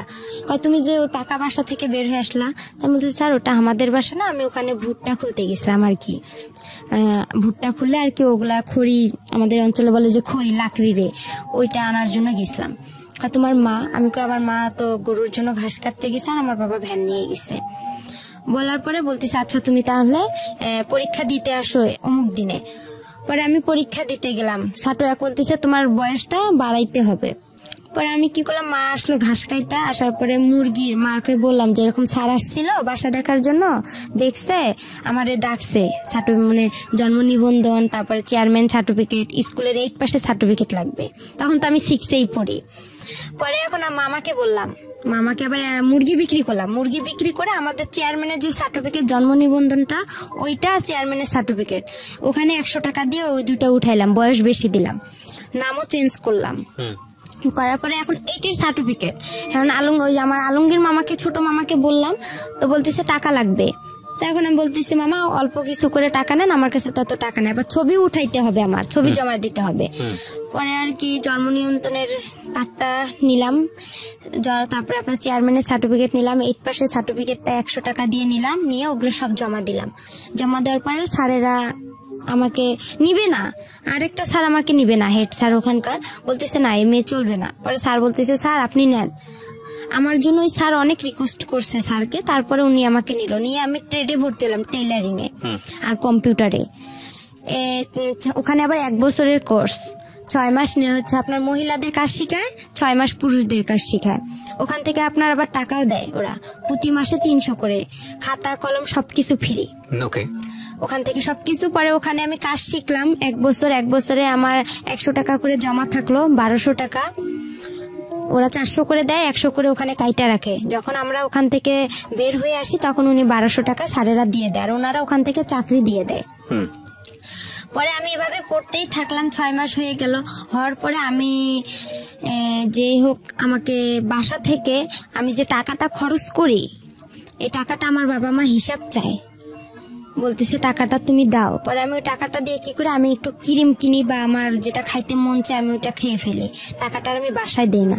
আর টাকাটা দিয়ে বাসায় দিই না, তখন ওখান থেকে আবার কি করি, মার জন্য আপনার ব্লাউজ কিনি, পেটিকোট কিনি। কিসের কাজ করতেন আপনি ওই সময়টা? ওখানে টেইলারিং এর কাজ করতেন। টেইলারিং কাজ করতেন, লেখাপড়া বন্ধ হয়ে গেল? হ্যাঁ, লেখাপড়া আমার টোটালি বন্ধ হয়ে গেল, ক্লাস 6 এ থাকা অবস্থায়। হ্যাঁ, ওকে, বন্ধ হয়ে গেল। হওয়ার পরে আমি ওখানে কাজ শিখতেছি, শেখার পরে ওখান থেকে কি করি, যে জামা কাপড় বানানো হয়, ওখান থেকে আবার বিক্রি হয়।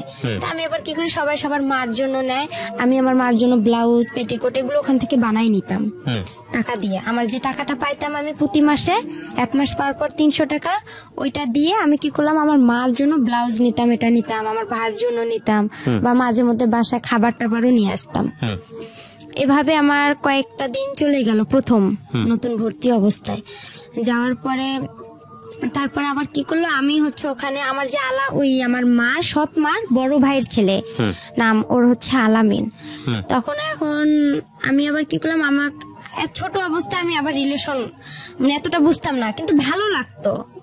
আলামিনের আগে হচ্ছে ওখানে আরেক মামাতো ভাইয়ের সাথে, তার সঙ্গে আর কি আমার সম্পর্ক হয়ে যায়। ও হচ্ছে টেকনিক্যালে পড়ে, ও আগে বের হয়েছে, পরে বের হওয়ার পর ওই আমাকে ওখানে ভর্তি করাইছে, মানে খোঁজ দেওয়াইছে যে এখানে ইউসেফ টেকনিক্যাল হয়েছে। পরে ওই ছেলে আর কি ওর সাথে আমার কয়েকদিন কথা হয়, হওয়ার পরে এটা নিয়ে আমার বাসায় খুব অশান্তি শুরু হয়। আমার মা আমাকে অনেক মারধর করে। আর আমি যে টেকনিক্যালে আপনার সকাল আমার 8টা বাজে মানে ক্লাস শুরু হইতো, আমি সকালবেলা উঠতাম, উঠে আপনার আরবি পড়তে যাইতাম, মুক্তব বলে, মুক্তবে যাইতাম, ওখান থেকে এসে আবার বাসায় প্লেট ঘরটা ঝাড়ু দিতাম, আবার গোবর যে উঠায় আমাদের গরু ছিল গোয়াল ঘর, এগুলো পরিষ্কার করতে হ্যাঁ হবে। এগুলো সম্পূর্ণ কাজ করতাম, করে ভাত পাইলে পাইতাম, না পাইলে এভাবে আমি অনাহারে চলে যাইতাম। আর আসতাম 1টা বাজে, 1টা বাজে আসায় আমি আবার কি করতাম, উঠান ঝাড়ু দিতাম, সব কাজকর্ম করে তারপরে একটু ভাত খাইতাম, খাইয়া যদি একটু বিশ্রাম নিতাম, মা চিল্লাচিল্লি করতো, অনেক গালাগালি করতো খারাপ ভাষা করে। ওকে। পরে বলতো যে, আর ওই ছেলের সাথে আমাকে যখনই একটু দেখতো তখনই আমার মা মনে করতো যে আমি কি না কি করে ফেলছি, আইসা আমাকে মনে করেন হাতে যদি পাশুন থাকতো পাশুন দিয়ে মারতো, লাঠি পাইতো লাঠি দিয়ে মারতো, খুবই অশান্তি শুরু করতো আমার ওই মা। ওকে। আর আমি ভালো ঠিকভাবেও আমার মা আর বাবার কাছে আমি এমন কিছু পাইনি যে তারা আমাকে আদর দিছে, ভালোবাসা দিছে, মানে এতটুকু পাইনি। আমি যে মার যে মা, আমি ওনার কাছ থেকে সবসময় একটা জিনিস চাইতাম, যে উনি যখন ওনার সন্তানকে ভাত উঠায় খাওয়াইতো ভাইয়া, তখন আমার খুব ইচ্ছা করতো যে আমাকেও মা ভাত উঠায় খাওয়াবে। আমি তখন বলতাম যে আমারও একটু খাওয়ান, সে ঘৃণা করতো, আমার মুখ থেকে ভাতটা পড়বে বা তার ছেলেরে খাওয়াবে, সে চাইতো না। আর যখন ওই ছেলেটার সঙ্গে আমাকে দেখতো তখনই খুব মারধর করতো, আমার ওই ছেলেটার মাও আমাকে অনেক বকাবকি করতো। আর আমি পারতাম না, যে আমি আবার চিন্তা করতাম যে ছেলেটাকে বিয়ে করলে হয়তো, আমি এতটুকু বুঝতাম না যে ছেলেটার সাথে আমি কথা বলে হয়তো মান সম্মান শেষ হবে, বা এগুলো কিছুই বুঝতাম না। ভালো লাগতো এটাই, হ্যাঁ জাস্ট ভালো লাগতো, কিন্তু এরা কেউ বুঝতো না, এরাই এটা নিয়ে সবসময় বাড়াবাড়ি করতো। আর আমার মা বাবা কোথাও যাইতো, আমার ঘরে তালা মাইরা যাইতো, আর আমি সব কাজ করছি সৎ মায়ের, আমার এমন কোনো ভুল ছিল না। সে আমাকে শাসন করছে ঠিক আছে, কিন্তু এরকম করে শাসনটা আসলে তার ঠিক হয়নি। সে আমাকে পারতো বুঝাই বলতে পারতো, কিন্তু সে মারলে যে আমাকে মারধর করবে আর আমি বুঝবো, এটা কিন্তু ঠিক না। বন্ধ হওয়ার পরে আমি আমার ওখানে টেকনিক্যালে আমার 3 মাস হওয়ার পরে আমি কাজটা আমার রানিং হয়ে যায় ওখানে। কাজ রানিং হওয়ার পরে আমার মামি হচ্ছে বলতো যে, এরকম এক মামি বলতো যে তুই তো অনেক বড় হয়ে গেছিস। তখন একটা ফোন কিনলাম আমি চুরি করে, ওই আলামিনের বোন ছিল ফেন্সি, ও আবার হচ্ছে অনার্সে পড়তো কারমাইকেলে, পড়ার পরে ওই আপুর সাথে আবার আমার বেশি একটু ভালো সম্পর্ক ছিল। ও কিছু করলে আমাকে এসে বলতো, কোথাও গেলে আমাকে নিয়ে যেত, মানে আমাকে খুবই ভালোবাসতো, আদর করতো ওই মামিরা, আলামিনের বাবা মা ওর বোন, ওখানেই বেশিরভাগ খাওয়া দাওয়া হইতো। তারপরে এভাবে আমাকে ওই মামি আবার বলতেছে, ফোন কিনলাম, কেনার পরে ওই ফেন্সি আপুর সিমটা আমার কাছে ছিল, ওই সিমে আবার ছিল ওর আলামিনের নাম্বার। তখন আবার কি করলাম, ওর সঙ্গে আমি কথা বললাম, কথা বলার পরে 2-1 দিন কথা বললাম, বলার পরে আমার ওই মামি আবার বলতেছে যে তুই আলামিনের সাথে রিলেশন করতে পারিস, সম্পর্ক করতে পারিস, আলামিন দেখতে শুনতেও ভালো, ছেলেটা চাকরি করে কাজী ফার্মে, ও কিন্তু ইউসেফ টেকনিক্যাল থেকে ওয়েল্ডিং এ কাজ শিখে ও কাজী ফার্মে গেছে তেঁতুলিয়ায়। তা আমার মামি এখন আমাকে বুদ্ধি দিতেছে যে তুই ওই ছেলেটার সাথে দেখ সম্পর্ক করতে পারিস নাকি, আলামিন ভালো, ও চাকরি করে, তুইও তো চাকরি করবি, তুইও তো ইউসেফে কাজ শিখতেছিস। এভাবে বলার পরে তারপরে যাই হোক আমি ওর সাথে সম্পর্ক শুরু করলাম। সম্পর্ক শুরু করার পরে কিছুদিন গেল, যাওয়ার পরে এখন আমার মা যাই না গেছে যে আমার ফোন আছে, আর আলামিনের সাথে আমার খুবই কথা হয় ফোনে, কিন্তু ও আমার সাথে সম্পর্ক করতে চায় না। তারপরেও আমার কেন যেন ওকে আবার ভালো লেগে যায়। প্রথমে ওকে আমি দেখতে পাইতাম না, ওকে মানে খুব খারাপ লাগতো। আমি বলতাম যে তোর গা, ও যদি ছুটিতে আসতো ওদের বাসায় আমি যাইতাম, তো বলতাম যে তোর গা গন্ধ করে, তুই আমার কাছে আসবি না। আর ও আমাকে মারতো, দেখতে পারতো না। আর দেখতে পারতো না বিধায় আমার বাবা যে আমাকে মারধর করতো, আর আমার বাবা কোনো কিছু হলেই থানা পুলিশ যাইতো। তো ওই আমাকে বলতো যে ওসি সাহেবের মেয়ে আসছে, দারোগা সাহেবের মেয়ে আসছে, আমাদের বাসা থেকে চলে যা, তুই এখান থেকে এই যাইতে বলছো, যা চলে যা, এরকম করতো। ওকেও আবার আমি দেখতে পারতাম না, কিন্তু হঠাৎ করে আমার ওর সাথে এভাবে হয়ে প্রেম একটা হয়ে যাবে আমি ভাবতে পারি না। যাই হোক ওর সাথে আমার এভাবে কথা চলতেইছে। তারপরে আমি ওখানে 1 বছর কাজটা কমপ্লিট করলাম। করার পরে ও আসলো চাকরি থেকে, আমি আবার চাকরিতে যাব, আপনার ছাড়েরা চাকরিতে দিবে, আমার বাসা থেকে কেউ আমাকে চাকরিতে যাইতে দিবে না, আমার সৎমা যাইতে দিবে না, বিয়ে দিয়ে দিবে আমার। বলতেছে বাহিরে মানুষ যাওয়া ভালো না। ও এখানে আরেকটা কথা আছে, আমি যখন টেকনিক্যালে ভর্তি হইলাম ভাইয়া, তখন হচ্ছে আমার যে মুরগি দুইটা ছিল বলছিলাম, ওই মুরগি দুইটা যে বিক্রি করে আমি মনে করেন এগুলো কাস্ট সার্টিফিকেট, জন্ম নিবন্ধন এগুলো জোগাড় করে যে দিলাম, তখন আমার ওই সৎ মামিরা বলছিল যে হচ্ছে ও তো ওখানে গেলে একদম খারাপ মেয়ে হয়ে যাবে, ও যে খারাপ, গ্রামে কত ছেলের সাথে সম্পর্ক করে, আর ওখানে গেলে তো অনেক খারাপ হয়ে যাবে। তা আমি তাদেরকে বলছি যে আমি ওখানে গেলে কিছুই করব না, কেন আমি মনে মনে তো আলামিনের সঙ্গে কথা বলি, তখন আর আমি ওখানে কারোর সাথে সম্পর্ক করব। পরে আমার বাসা থেকে কিন্তু যাইতে দিবে না, টেকনিক্যালি কেউ ভর্তি হইতে দিবে না। আমার মাকে এ আইসা ও আইসা সবাই কানাকানি করে, আর আমার মা আমাকে অনেক মারধর করতো। পরে আমি স্যারদের হাত পা ধরছিলাম, এমন কি আমার স্যারের হেড স্যারের পা পর্যন্ত চিপে ধরছি, ধরে বলছে স্যার আপনি আমার বাসায় গিয়ে একটু বললে হয়তো বা আমার মা রাজি হবে। পরে যাই হোক স্যার এসে কিন্তু বলার কারণে আমার মা রাজি হয়েছিল, কিন্তু আমার মামিরা আমাকে গ্রামের কেউ বলেনি যে মেয়েটা ওখানে গেলে ভালো হবে বা মেয়েটা একটা কাজ শিখবে, নিজের পায়ে দাঁড়াইতে পারবে, আমাকে এই উৎসাহটা কেউ দেয়নি। তারপর ওখানে আমার কাজটা কমপ্লিট হওয়ার পরে আমাকে স্যারেরা চাকরি দিবে, আমার চাকরি করার জন্য আমার ফুপির বাসায় গেলাম, ছোট ফুপির বাসায়, আমার দাদার বাসায় যায়। ওদের কাছে আমার ফুপা আবার ইন্টার পাস, তা বললাম আপনি তো শিক্ষিত মানুষ, তো আপনি একটু কিছু ভালো মন্দ বুঝবেন। পরে ওনাকে ডাইকে আনলাম, ডাইকে আনার পরে উনি আসলো, আসার পরে স্যারদের সাথে কথা বললো যে আপনারা কোথায় চাকরি দিবেন, কি আসল বিষয়, মেয়ে মানুষ। তো পরে স্যারেরা বললো যে আমাদের অনেক মেয়ে আছে, শুধু ও না, আমাদের এই ব্যাচের অনেক মেয়ে যাবে। আচ্ছা, ও ভালো জানে, কেন ও তো এতদিন পড়ছে, আর আমাদের এটা এমন খারাপ কোনো প্রতিষ্ঠান না, এটা আমাদের একটা সংস্থান থেকে এটা হয়েছে, আপনি চাইলে যাচাই করতে পারেন। আর পরে এখন স্যার বলতেছে দেখেন ওর তো সৎমা, আমার সৎমাও কিন্তু ওই আমার টেকনিক্যালে গেছে। ওখানে যাওয়ার পরে যাই হোক, পরে মাই কথাটা শুনতে পারছে। মা যখন শুনছে যে সৎমা বলছে আমার ফুপা যে ওর সৎমায় ওকে একটা ভালো কাজ দেন, আমার এই সৎমাই কথাটা শুনে আরো তার অবস্থা খারাপ হয়ে গেল। এভাবে আমি গাজীপুরে চাকরিতে আসলাম, গাজীপুরের নতুন বাজার, ওখানে আমি গার্মেন্টসে চাকরিতে আসলাম। আসার পরে আলামিনের সাথে আমার কথা হয়, কথা হওয়ার পরে এভাবেই আমার প্রায় অনেক বছর গার্মেন্টসে আমি 2 থেকে 3 মাস চাকরি করি। করার পরে আমার ভালো লাগে না, সব মেয়েরা পালায় পালায় চলে যাচ্ছে, আমার সাথে যে মেয়েরা গেছে। আবার কিছু মেয়ে দেখতেছি আমার সাথে যারা ওখানে আছে, তারা একটা মেয়ে দুর্ঘটনা ঘটছে, আমি ওই দুর্ঘটনা দেখে আরো বেশি ভয় পাইছি যে আমারও না কি হয়ে যায়। পরে আলামিনকে বললাম যে এরকম অবস্থা, তো কইতেছে তুই চলে আয়, গার্মেন্টসে ভালো মেয়েরা যায় নাকি। পরে আমি ওখানে ঈদে ছুটি পাইলাম, ছুটি পেয়ে আমি কি করলাম, আমার যা জিনিসপত্র ছিল আমি সবগুলো নিয়ে চলে আসলাম। আসার পরে আবার আমি ইউসুফে গেলাম, ইউসুফে যাওয়ার পরে স্যারকে বললাম যে স্যার আমার তো ওখানে ভালো লাগতেছে না, আপনি আমাকে আবার একটা চাকরি দেন, আমি বাসায় কি করবো, নাহলে আমার বাসায় বিয়ে দিয়ে দিবে। পরে আলামিনও ছুটিতে আসলো, আসার পরে স্যার কি বলতেছে একটা মেয়ে আছে সেলিনা না, ওর সাথে তুমি কন্ট্যাক্ট করো, কন্ট্যাক্ট করলে দেখো একটা চাকরি পাইতে পারো। ও নারায়ণগঞ্জে ডাচ বাংলা প্যাক লিমিটেডে চাকরি করে, ওখানে ভালো ব্যাগের কোম্পানি, ওখানে যাও। পরে ওই মেয়েটার সাথে আমি যোগাযোগ করলাম, করার পরে মেয়েটা আমাকে নিয়ে গেল, আমি বলতেছি আপু আমাকে নিয়ে যাও। পরে আমার বাবা কি করলো, ওই মেয়েটা আমি ও ফির আরেকটা ওর বোনকে নিল, নেওয়ার পরে 3 জনে আমি চলে আসলাম নারায়ণগঞ্জে। আসার পরে ওখানে আমার কয়েকটা দিন ডিউটি করলাম, 1 সপ্তাহ ডে 1 সপ্তাহ নাইট। ওখানেও আমার খুব কষ্ট লাগছিল, আমি ডিউটি করতে পারতেছি না, হঠাৎ করে নাইট করব, খুব ক্লান্ত লাগতেছিল। বয়স কত আপনার যখন এই কাজগুলো করছেন? তখন আমার বয়স হাইয়েস্ট হইলে আপনার, আমার বয়সটা আমি বলতে পারবো না, কিন্তু কোন ক্লাসে পড়ার বয়স? 6 থাকা অবস্থায় ঘটনা ঘটছে। তখন 1 বছর আমার গিয়ে হয়ে গেল, তাহলে 7 এর বয়স, 7 বয়সের কথা। তখন এইভাবে আর কি মনে করেন ওখানেও যে ডিউটি করলাম, করার পরে এখন আমার বাবা বাসা থেকে আমার ফোন গেল, যাওয়ার পরে আমি ফোন গেল, আমার আলামিন ফোন দিল, দিয়ে বলতেছে তোর বাবা মা সারাসারি হয়ে গেছে। আচ্ছা, আমি শুনে অবাক হয়ে গেছি, আমি খুব মানে ভেঙে পড়ছি। ভেঙে পড়ার পরে আমাকে ওই আপু সেলিনা আপু বলতেছে যে তোমার কি হয়েছে একা। তো আমি বলতেছি আপু এরকম বিষয়, আমি এখন কোথায় যাব।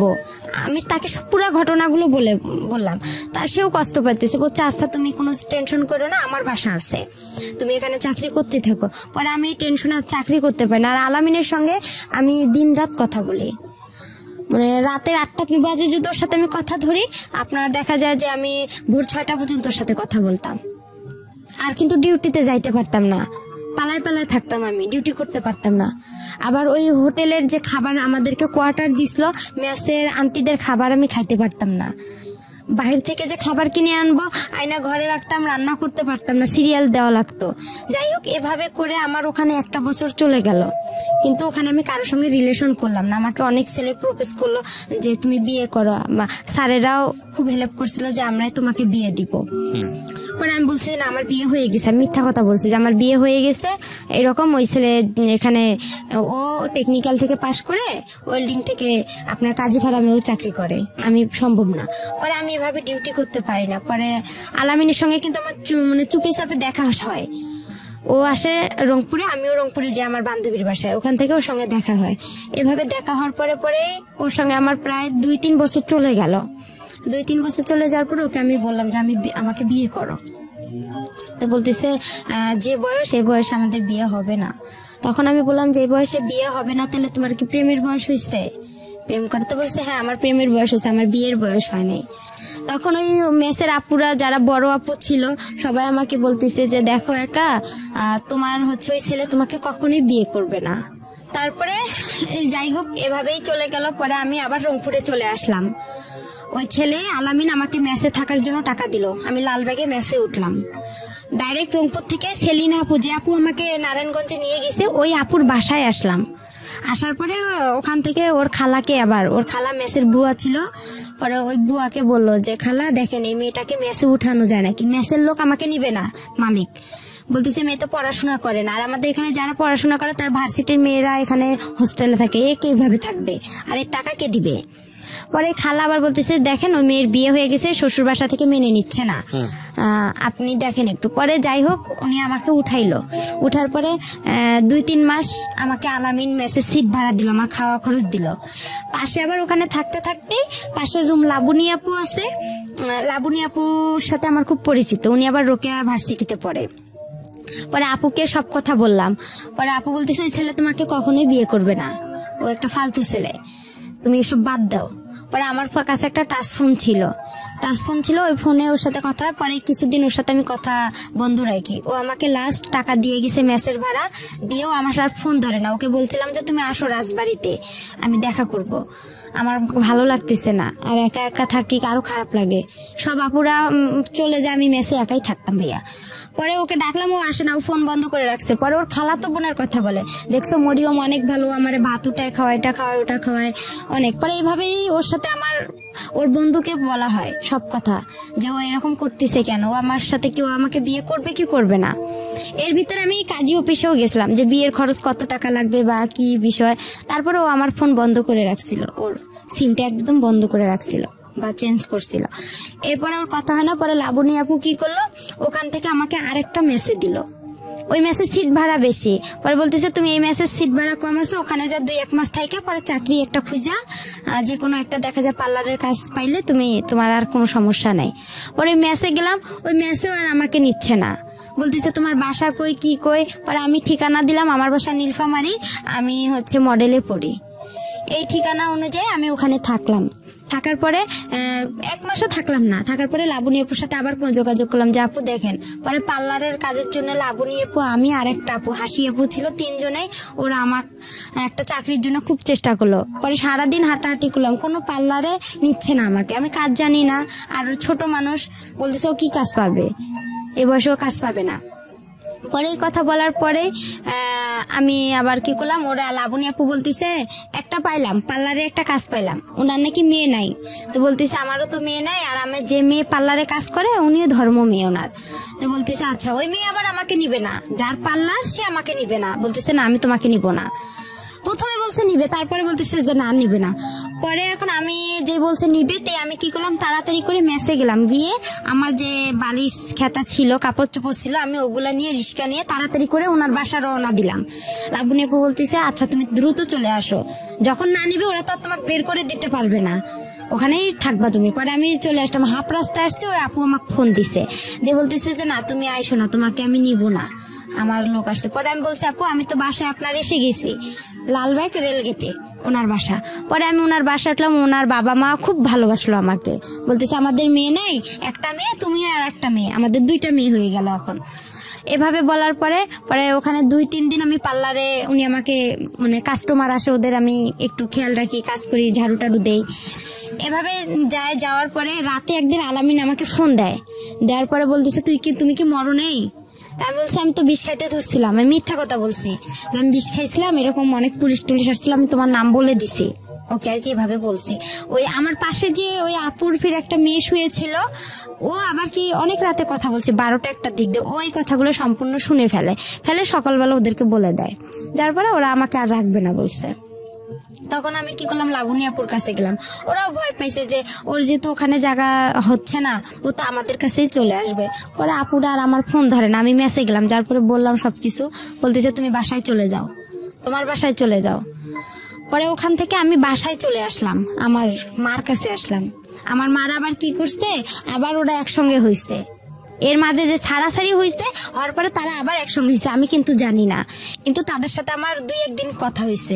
হওয়ার পরে তাদেরকে আমি বললাম যে আমি তো এরকম নারায়ণগঞ্জ থেকে চলে আসছি।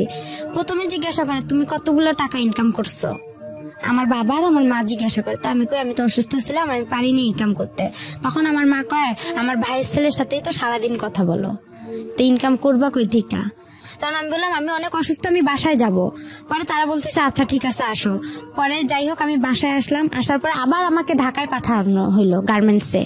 আমার মা বলতেছে বাসা থেকে কি করবা? পরে ওখানে আমার এক চাচা চাচি আছে, ওনাদের কাছে গেলাম ভাই। আমি যাই ওখানে গার্মেন্টসে ভর্তি হইলাম। গার্মেন্টসে চাকরি পাইলাম না, হ্যাঁ চাকরি পাইনি, না পাওয়ার কারণে অনেক কয়েকদিন ঘুরলাম, আমাকে কোথাও নিচ্ছে না। ওখানেও বলতেছে আমি ছোট।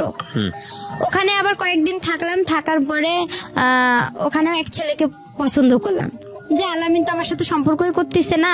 তো ওখানে আরেক ছেলেকে পছন্দ করছিলাম, এটা আমার দাদা বাড়ির এলাকারই, নাম রতন ছিল, ছেলেটা ইন্টারভার্স ছিল। ও আর কি বাসা থেকে রাগ করে গার্মেন্টসে কাজের জন্য গেছিল। পরে আমার সাথে দেখা হয়, ওকে আমি আর কি বলি যে আপনাকে আমার খুব ভালো লাগে, আমি আপনার সাথে রিলেশন করতেছি, আমি এইভাবেই ডাইরেক্ট ওনাকে বলছি। তো উনি আবার কি করছে, ওর যে ভাই ছিল, ওর খালাতো ভাই, ওর বাসার আমার বাসা একসঙ্গে, ও আবার আমার বড় আব্বার ছেলে হয়, ওর খালাতো ভাই। পরে ও বলছে ও তো আলামিনের সাথে এরকম হয়ে গেছে। পরে রতন বলতেছে না আপনি যেহেতু আগে রিলেশন করছেন আমার পক্ষে সম্ভব না। তখন ওটাও আমার ক্লোজ হয়ে গেল।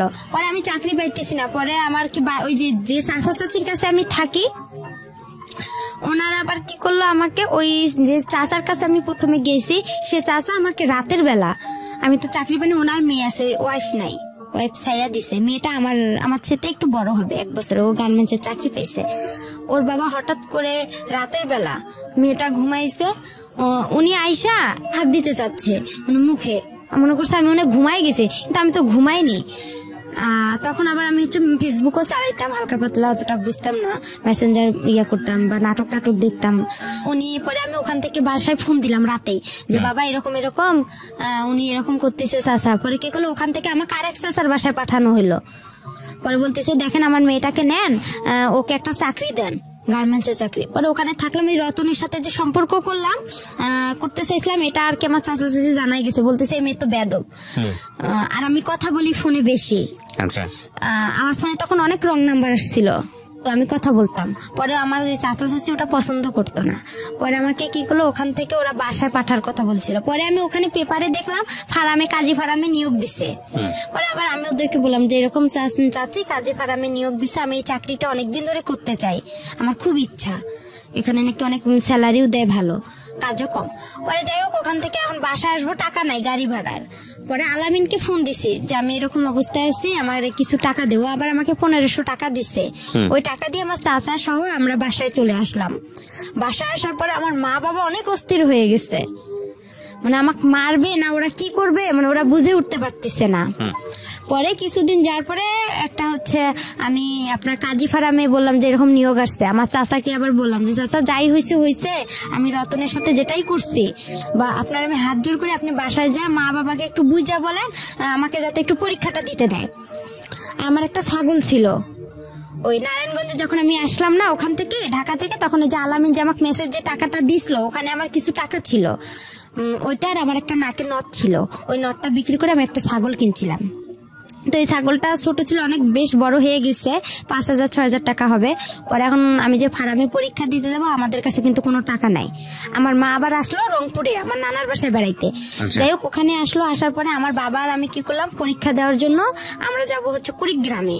তারপরে আর কি হচ্ছে ভাইয়া মনে করেন এভাবেই গেল, যার পর পরীক্ষাটাও দিলাম, তারপরে বাসায় আসলাম।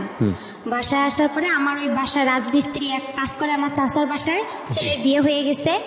বিয়ে হয়ে যাওয়ার পরে ওই ছেলের সাথে আর কি আমার মা আমার বিয়ে দেওয়ার জন্য খুব চেষ্টা করার পরে হচ্ছে আমি বলি যে না, আমি বিয়ে করব না। আমি তখন আমার একটা টাচ ফোন ছিল, ওটা বিক্রি করতে চাচ্ছি, যে বিক্রি করে আমি আর একটা ওই যে পরীক্ষা দিব, পরীক্ষার রেজাল্ট ভালো বের হলো, ওখানে আমি চাকরি করব। তো যাই হোক, ওটা আর হয়নি। পরে ছেলেটাকে দিয়ে আমার বিয়ের জন্য খুব চেষ্টা করেছিলাম, আমি বিয়ে করবো। তখন আবার আলামিন আমার তার 2 দিন পরে ফোন দিছে। আলামিনের সাথে আমার কথা হয়েছে। কথা হওয়ার পরে আমার যে দাদি বন্ধু ছিল তাকে আমি রান্না করে দিতে গেছি। আমার বাবা আবার আমার দাদিকে পছন্দ করে না, রান্না করতে কেন গেছি এটা নিয়ে আমাদের বাসায় একটু হালকা পাতলা কথা হইতে হইতে মারধর শুরু হয়ে গেল। আমাকে বাসায় বৃষ্টি পড়ছে, আমাদের টিনের ঘর ছিল, বৃষ্টি পড়ে খাট ভিজে গেছে বিছানা। এখন আমার মা বলছে ওইটা উঠায় ফেলাও। তাই আমি বলতেছি এতটুকু ভিজাতে কিছু হবে না। এই সামান্য একটা কথা নিয়ে আমাকে তারা অনেক মারধর করলো, অনেক এমনভাবে মারধর করলো যা মানে গাছের যে মোটা ডালগুলো আছে ওই ডাল দিয়ে অনেক মারতে মারতে আমি যে ঘরের যে একটা কোনাচি থাকে, কোনাটা মানে টিনের 2 সাইড দিয়ে বের হয়ে আমি চলে গেলাম। মানে আমাকে লাঠি দিয়ে এমনভাবে ঘুতানো হচ্ছে যে আমার মানে শরীর মানে ছিদ্র হয়ে যাচ্ছে। এভাবে বের হলাম। হওয়ার পরে সকাল আমার কেউ আসলো না আগাইতে। পরে আমার বড় আম্মা বলতেছে মেয়েটারে এভাবে মাইরা ফেলাইতেছে, তুই দেখতেছিস না? আমার সৎমারে বললো, আমার ভাই আর সৎমা ভ্যানের উপরে বসে আছে, কেউ কিন্তু আমাকে আগাইতে যায়নি। পরে আমার ওই বড় আম্মা এসে দরজা, একরামুল তুই দরজা খোল, মেয়েটারে কি মেরে ফেলবি, এভাবে বলার পরে দরজাটা খুলে দিল। পরে সকাল হয়েছে, হওয়ার পরে আমি আবার কি করছি, আমার মার সাথে আবার সকালে আবার আমার বাবা ঝগড়া লেগে গেছে। লাগার পরে আবার কি করছে আমার বাবা, বলতেছে তুই চলে যা। আমার মা চলে যাবে দাদার বাড়ি, নানার বাসায়, ওনার ছেলেকে নিয়ে। তখন আমি বলতেছি আমিও আমার মার কাছে চলে যাব, আমার নিজের মার কাছে চলে যাব, আমার মোবাইলটা নিয়ে দেন, আমি মোবাইলটা বিক্রি করলে আমার টাকা হবে, এই টাকা নিয়ে আমি চলে যাব। এভাবে বলার পরে দেখা যায় আমার বাসায় আর কি আমার ওই গ্রাম অঞ্চলে আমার যে দাদা ছিল বিচারক, উনি এসে আর কি যাই হোক করতেছে, দরকার নেই কেউ কারো কোথাও যাওয়ার দরকার নেই, একরাম তুই ভালো হ, মেয়ে এখন একটু বড় হয়েছে, বিয়ের সাথে ঘর আসবে, এখন তুই ভালো হ। হওয়ার পরে এভাবেই যাই হোক হয়ে গেল। হওয়ার পরে চুপচাপ সবাই সন্ধ্যা লাগছে, সন্ধ্যার সময় আমার বাবা দোকানে গেছে, ভাই বাহিরে, মা রান্না করতেছে। আর আমার মা আবার ওই যে রংপুরে আমি যেদিন পরীক্ষা দিতে গেলাম সেদিন আমার মা ওখান থেকে ঘর বিক্রি করে 5,000 টাকা নিয়ে আসছে। ওখানে যে আমার আগের ঘর বাড়িগুলো ছিল রংপুরে নানার বাসায়, ওগুলো সব বিক্রি করে চলে আসছে ওরা। তখন ওই 5,000 টাকা নিয়ে আসছে। ওই 5,000 টাকা আমি কি করছি, ওই ছেলেকে আমার চাচিকে বলছে যে চাচি ওই ছেলেটাকে বলেন তো আমার আর মারধর ভালো লাগে না, আমার খারাপ লাগতেছে অনেক। খুব কান্না করছি তার কাছে। করার পরে সে পরে বলতেছে, আমি বলতেছি রানাকে বলেন, ওই যে ছেলে মিস্ত্রি ওর নাম ছিল রানা। পরে আমি বলতেছি রানাকে বলেন আপনি, দেখেন ও আমাকে আমার মার কাছে রেখে আসবে নাকি। কয় কি না, তুমি এই কথা বললে কি সে তোমাকে নিয়ে যাবে, তুমি বলতে হবে যে আমি তোমাকে বিয়ে করলেই সে তোমাকে আগে রেখে আসবে, আর 5,000 টাকা দিয়ে কি হবে। এই কথা বলে আমি বলতেছি আচ্ছা ঠিক আছে, আমার নাকের নটটা আছে এটাও আপনার কাছে রাখেন, এটা আপনি বিক্রি করে নিন। আমি ভাবলাম যে সবারই তো একটু না একটু লোভ আছে। পরে এভাবে সন্ধ্যা লাগছে, আমার সবাই দিক ওদিক হয়েছে, আমি 5,000 টাকা নিচ্ছি। আর আমার ব্যাগের কাপড় চোপড় আগে থেকে আমার ওই চাষির ঘরে ছিল, ওই কাপড় চোপড় নিয়ে ছেলেটা আসছে সন্ধ্যার দিক দিয়ে। ছেলেটা আগে থেকেই বাহিরে ছিল, ও মানে সাইকেল নিয়ে। পরে ওই ছেলেটা আসছে সন্ধ্যার দিক দিয়ে আমি ছেলেটার সঙ্গে চলে গেছি। ছেলেটা অনেক দূরে মানে ভয় পাচ্ছে। আর আমার আব্বু একটু মানে পুলিশ থানা এরিয়া করতো, আওয়ামী লীগ করতো। পরে সে কি করছে, আবার খবর পাইছে সঙ্গে সঙ্গে যে আমি বাসা থেকে খোঁজাখুঁজি করছে আমাকে, মা দেখছে এসে টাকাও নাই, আমি তো পালাই আসছি। পরে ছেলেটা অনেক দূরে সাইকেল চালাইতে এক বাসায় এসে বলতেছে একে একটু ভ্যানে উঠাই দেন। আর আমাকে ওখানে আবার অনেক পুলিশ গ্যাঞ্জাম হচ্ছে রাস্তায়। ছেলেটা আবার খুব ভয় পেত, মানে একটু মূর্খ ছিল, খুব পুলিশ ভয় পেত। পরে বলতেছে উনারা আবার কি করলো, আমাকে ভ্যানে উঠে হাফ রাস্তা পার করে দিল, যে জায়গাটা গ্যাঞ্জাম। পরে ওই জায়গাটা আমি গেলাম, যাওয়ার পরে ছেলেটা আবার আমাকে সাইকেলে উঠে নেওয়ার পরে সে অনেক জোরে সাইকেল ছাড়ছে। পরে আমি রাস্তায় পড়ে গেছিলাম, ঘুরতে অনেক দূরে চলে গেছিলাম, মাথায় ব্যথা পেয়েছিলাম, কোমরে আঘাত পেয়েছিলাম। হ্যাঁ, পরে হওয়ার পরে সে আমাকে তার মামির বাসায় নিয়ে গেল। নিয়ে যাওয়ার পরে তার মামাতো বোনেরা আমার ব্যাগটা খুলে দেখলো কি আছে। যখন 500 টাকা নোট ছিল, গ্রাম অঞ্চল, 5,000 টাকা পাইছে তারা মানে খুবই একদম খুশি হয়ে গেল। পরে আমি বলতেছি যে আমার মাথায় পানি ঢালা হলো, আমাকে পানি খাওয়ানো হয়েছিল। হওয়ার পরে আমি একটু হালকা ভালো লাগতেছিল। পরে বলতেছে ছেলেটা আমার ঘরে একা, ওরা সবাই বের হয়ে ছেলেটাকে আমার ঘরে রেখে আসছে। পরে ছেলেটা আমার গায়ে টাচ করতে চাচ্ছে, আমি বলতেছি আপনি আমাকে টাচ করবেন কারণ আপনাকে আমি বলছি যে আমার মার কাছে রাখতে হবে। তো বলতেছি আপনি না বলছেন আপনার চাচিকে বিয়ে করবেন আপনি আমাকে। আমি বলতেছি আমি তো একটা ছেলেকে সম্পর্ক করি, আমি একটা ছেলেকে খুব ভালোবাসি, আর আমি আপনাকে বিয়ে করতে পারবো না, আর আপনাকে আমার ভালো লাগতে হবে। আমি তাকে এভাবে বুঝাই বলছি। আপনি কেন বুঝতেছেন? আমার সৎ মাও তো আপনার সাথে বিয়ের কথা বলছে, আমি তো বলেই দিচ্ছি যে না আমি আপনাকে বিয়ে করতে পারবো না। তারপরে বলতেছে যদি না হয়, তার মামা বলতেছে, আমার মামা শ্বশুর বলতেছে তাহলে তোমার বাবাকে ডাক দিব। পরে আমি বলতেছি বাবার যদি ডাক দেয় তাহলে তো আমার অবস্থা আরও খারাপ আছে, তাহলে আমার এই দুনিয়াতেই রাখবে না, তাহলে আমার কি হবে। পরে এখন ওই রাতে যাই হোক ওরা আমাকে ওই রাতের 1টা বাজে ওরা আমাকে কাজী অফিসে নিয়ে গেল, নিয়ে যেয়ে ওখানে আমার বিয়ে করাবে। পরে এখন কবুল বলতে বলছে যখন, তখন আমি একটা কবুল বলছি আর বাকি 2টা বলিনি, না বলে আমি ইচ্ছা করেই আমি ওখানে মাথা ঘুরে পড়ে দিছি। পড়ে যাওয়ার পরে আধা ঘন্টার মতন আমি নিঃশ্বাস নেই না, মানে ওরা আমার কাছ থেকে যখন সরে যায় আমি তখন নিঃশ্বাসটা নিয়ে আবার নিঃশ্বাস বন্ধ করে রাখি, এভাবে আর কবুল বলিনি। পরে কাজে বলতেছে কবুল বলতে হবে না, আর আপনারা নিয়ে যান, সমস্যা নেই। পরে তার বাসায় সরাসরি এনে তার বোনের বাসায় রাখছিল আমাকে, ওখান থেকে সকালবেলা আমাকে ছেলে নিয়ে আসছে। পরে নিয়ে আসার পরে দেখি ছেলেটা মানে মূর্খ তো একদম, একগুলো জুতা পরছে অনেক বড় বড়, একটা পাঞ্জাবি পরছে অনেক ঢিলা, অনেক কিরকম। আমার কাছে খুব খারাপ লাগছিল যে এই ছেলে এসব পরছে কেন। আবার এই যে বরের যে টুপিগুলো মাথায় দেয় ওগুলো পরছে। আমি বলতেছি এটা কি কোনো পাগল না আশ্চর্য, যেগুলো কি। আমি কিন্তু ভাই গ্রামে সেরকম বড় হইনি, আমি যে সৎ নানার বাসায় বড় হয়েছি, মানে একটা ভালো ফ্যামিলিতে বড় হয়েছি, অত্যাচার হলেও একটা মানে পরিবেশ। তারপরে কি আমি ওসব আমার কাছে খুব খারাপ লাগছে। আয়সা দেখলাম ওদের বাসা আসলাম, সবাই বলতেছে যে আসতেছে, বলতেছে মেয়েটা কে, কই থেকে আসছে, এত সুন্দর মেয়ে। পরে আমার চুল দেখে সবাই পাগল হয়ে গেছে, আমার চুল মাসাল্লাহ অনেক বড়, বলতেছে মেয়েটা এত সুন্দর, বলছে রানার বউ। না এটা বিশ্বাসই হয় না, এটা কোনো ভদ্র ঘরের মেয়ে।